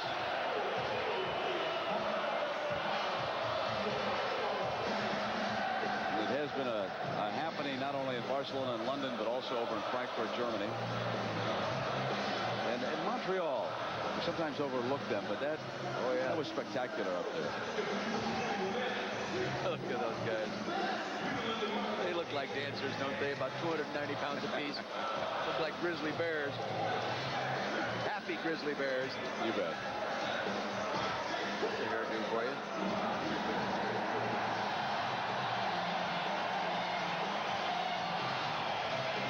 Well, let's get the other side, and to hear from Coach Jack Bicknell, let's send you down to Jackaroo. Jack? And Brent, behind me are the two buses that the Barcelona Dragons came on. They've loaded up. Jack Bicknell has waited with us. And Coach, it's been a long, long season, and you came up short today. We did, but it was a great season. We didn't get it in the end zone, and we did some uncharacteristic things. We turned the ball over. We haven't done that all year. I got to give credit to London. They played like heck, but our guys played. The second half, could have laid over. We're playing, and we're trying, and we just couldn't score any points. You were always the eternal optimist, though. Even though when Ernie was intercepted for 4 times, you didn't take him out of the game. Why not? Well, you believe in people. I believe in Scott Ernie. He's made too many big plays, and to give up on a guy in a tough time, you just don't do that. But our guys just hung in there. I loved our players, and I had a great time in this World League. This time that you spent over in Europe, you said before the game that it was hard. It was difficult on all of the players and on the coaches and on the family. Now you load up and you make the trip back to the United States. What are your thoughts? Well, it was only hard because we were away from home for 4 months. The people there were fantastic, and I love the people in Spain. We were just away a long time. I can't wait to get home. One of the things you may know or not know about Coach Jack Bicknell is you've got a summer place up in New Hampshire, and by Wednesday you say you'll be there. Maybe Tuesday. Brent? Maybe Tuesday. Maybe. What a great person. Cowboy Jack, El Caballero. Well, Dan Crossman's now got to figure out how to get his brand new auto back to the United States. He's standing by with Mark Jones. Let's go down to Mark. Yes, I'm with Mr. Dan Crossman. To you guys, Dan, I told you just a few moments ago that you'd won the MVP award. You were stunned. When was the last time that you had 3 picks and interceptions in a game? It's been since high school, which was a very, very, very long time ago. Coach Wilson came up with a great plan. I just happened to be in the right place at the right time, and I'm very fortunate and very happy. Biggest thing I'm happy for is Coach Ken and the rest of the teammates, man. We worked hard. We played well all year. We had to win it. What was Scott Ernie doing to tip you off? You said that he was at one point. Well, what he was doing was he looks at Demetrius Davis a lot when he's going to him on a crossing pattern when he sees the outside man. What we were doing, we were switching from man to zone at the last second and coming in underneath, which enabled us to come up with the big plays. Wrapped it up in the first half, 21-0. And Dick Vermeil, the one big play that the Monarchs featured against the Knights was that long pass, Gilbaugh to John Horton, and here it came again in the first half when it was a scoreless football game. Well, both the defender, Charles Pryor, number 29, had the opportunity, the same opportunity that Horton had for the football, but we have seen him do this 4 or 5 times this year. Now watch him. He goes up over the top, fine leaping ability, good concentration on the ball. Now he becomes a runner. Poor tackling right there, and he runs it on into the end zone. But we've seen him do that many times. And, of course, the observation you made in the course of the game, it was the defense, especially the zone coverage, which featured the safety play of Dan Crossman with 3 interceptions. And they moved around just enough on the quarterbacks. They weren't sure what they were attacking. Well, let's take a look at this one by Crossman because it resulted in the game's second score. Crossman, number 33, playing a zone now, works inside out on the zone. He picks it off, runs it in. That was a gimme. The control man for London. Yes, Yeah, 13 catches today, and he'd only scored how many touchdowns during the year? 1 touchdown and 71 receptions coming into this football game. So they haven't used him much inside the 20, but he got the one that counted this time on a crossing And pattern. here it is, the last touchdown of the game. Here he is at the bottom of your screen, number 22, running a crossing route. See, trying to get picked. This is a blow-in coverage. See, the man, if they're man-to-man, they've got to run with him all the way. I don't know who made the mistake, but it appears that the corner did. Dick Vermeil, a question for you about the future of the league. What has to happen now to improve this league in Dick Vermeil's mind? Well, first off, they got it off. They got it started, Brent, and I think they will improve the quality of football. If the games come on early next year and a fan turns it on and sees a better caliber of a football game being played, better execution, not so many turnovers, not so many things happening, interceptions, and not so many sacks, I think it'll start the season out more positive, and it'll be a better league. Are you going to miss it? I am going to miss it. Football withdrawal already. It really has been fun. Folks, he's serious. Okay, that wraps it up. For Dick Vermeil, I'm Brent Musburger. We've got some other folks we want to thank here today. The executive producer of ABC Sports is Jack O'Hara. And World Bowl 1991 was produced by Joe Feld. Directed by Drew Esikoff. The associate producer, Jim Ressler. The associate director, Bruce Clark. The assistants to the producer, Fred King and Alvin Patrick.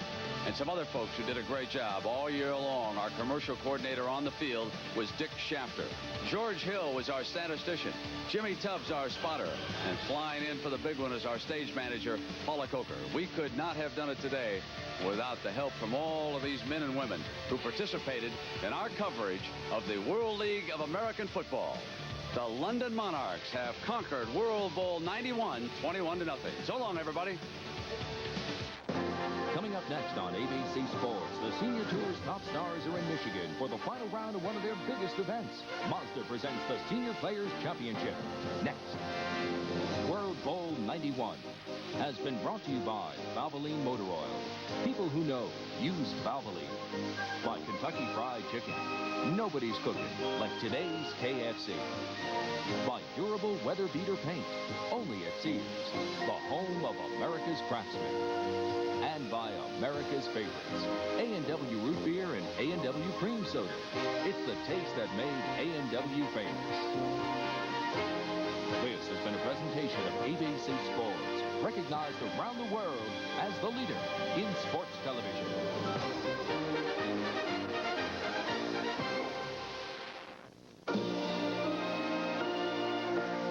A promotional fee has been paid to ABC by United Airlines.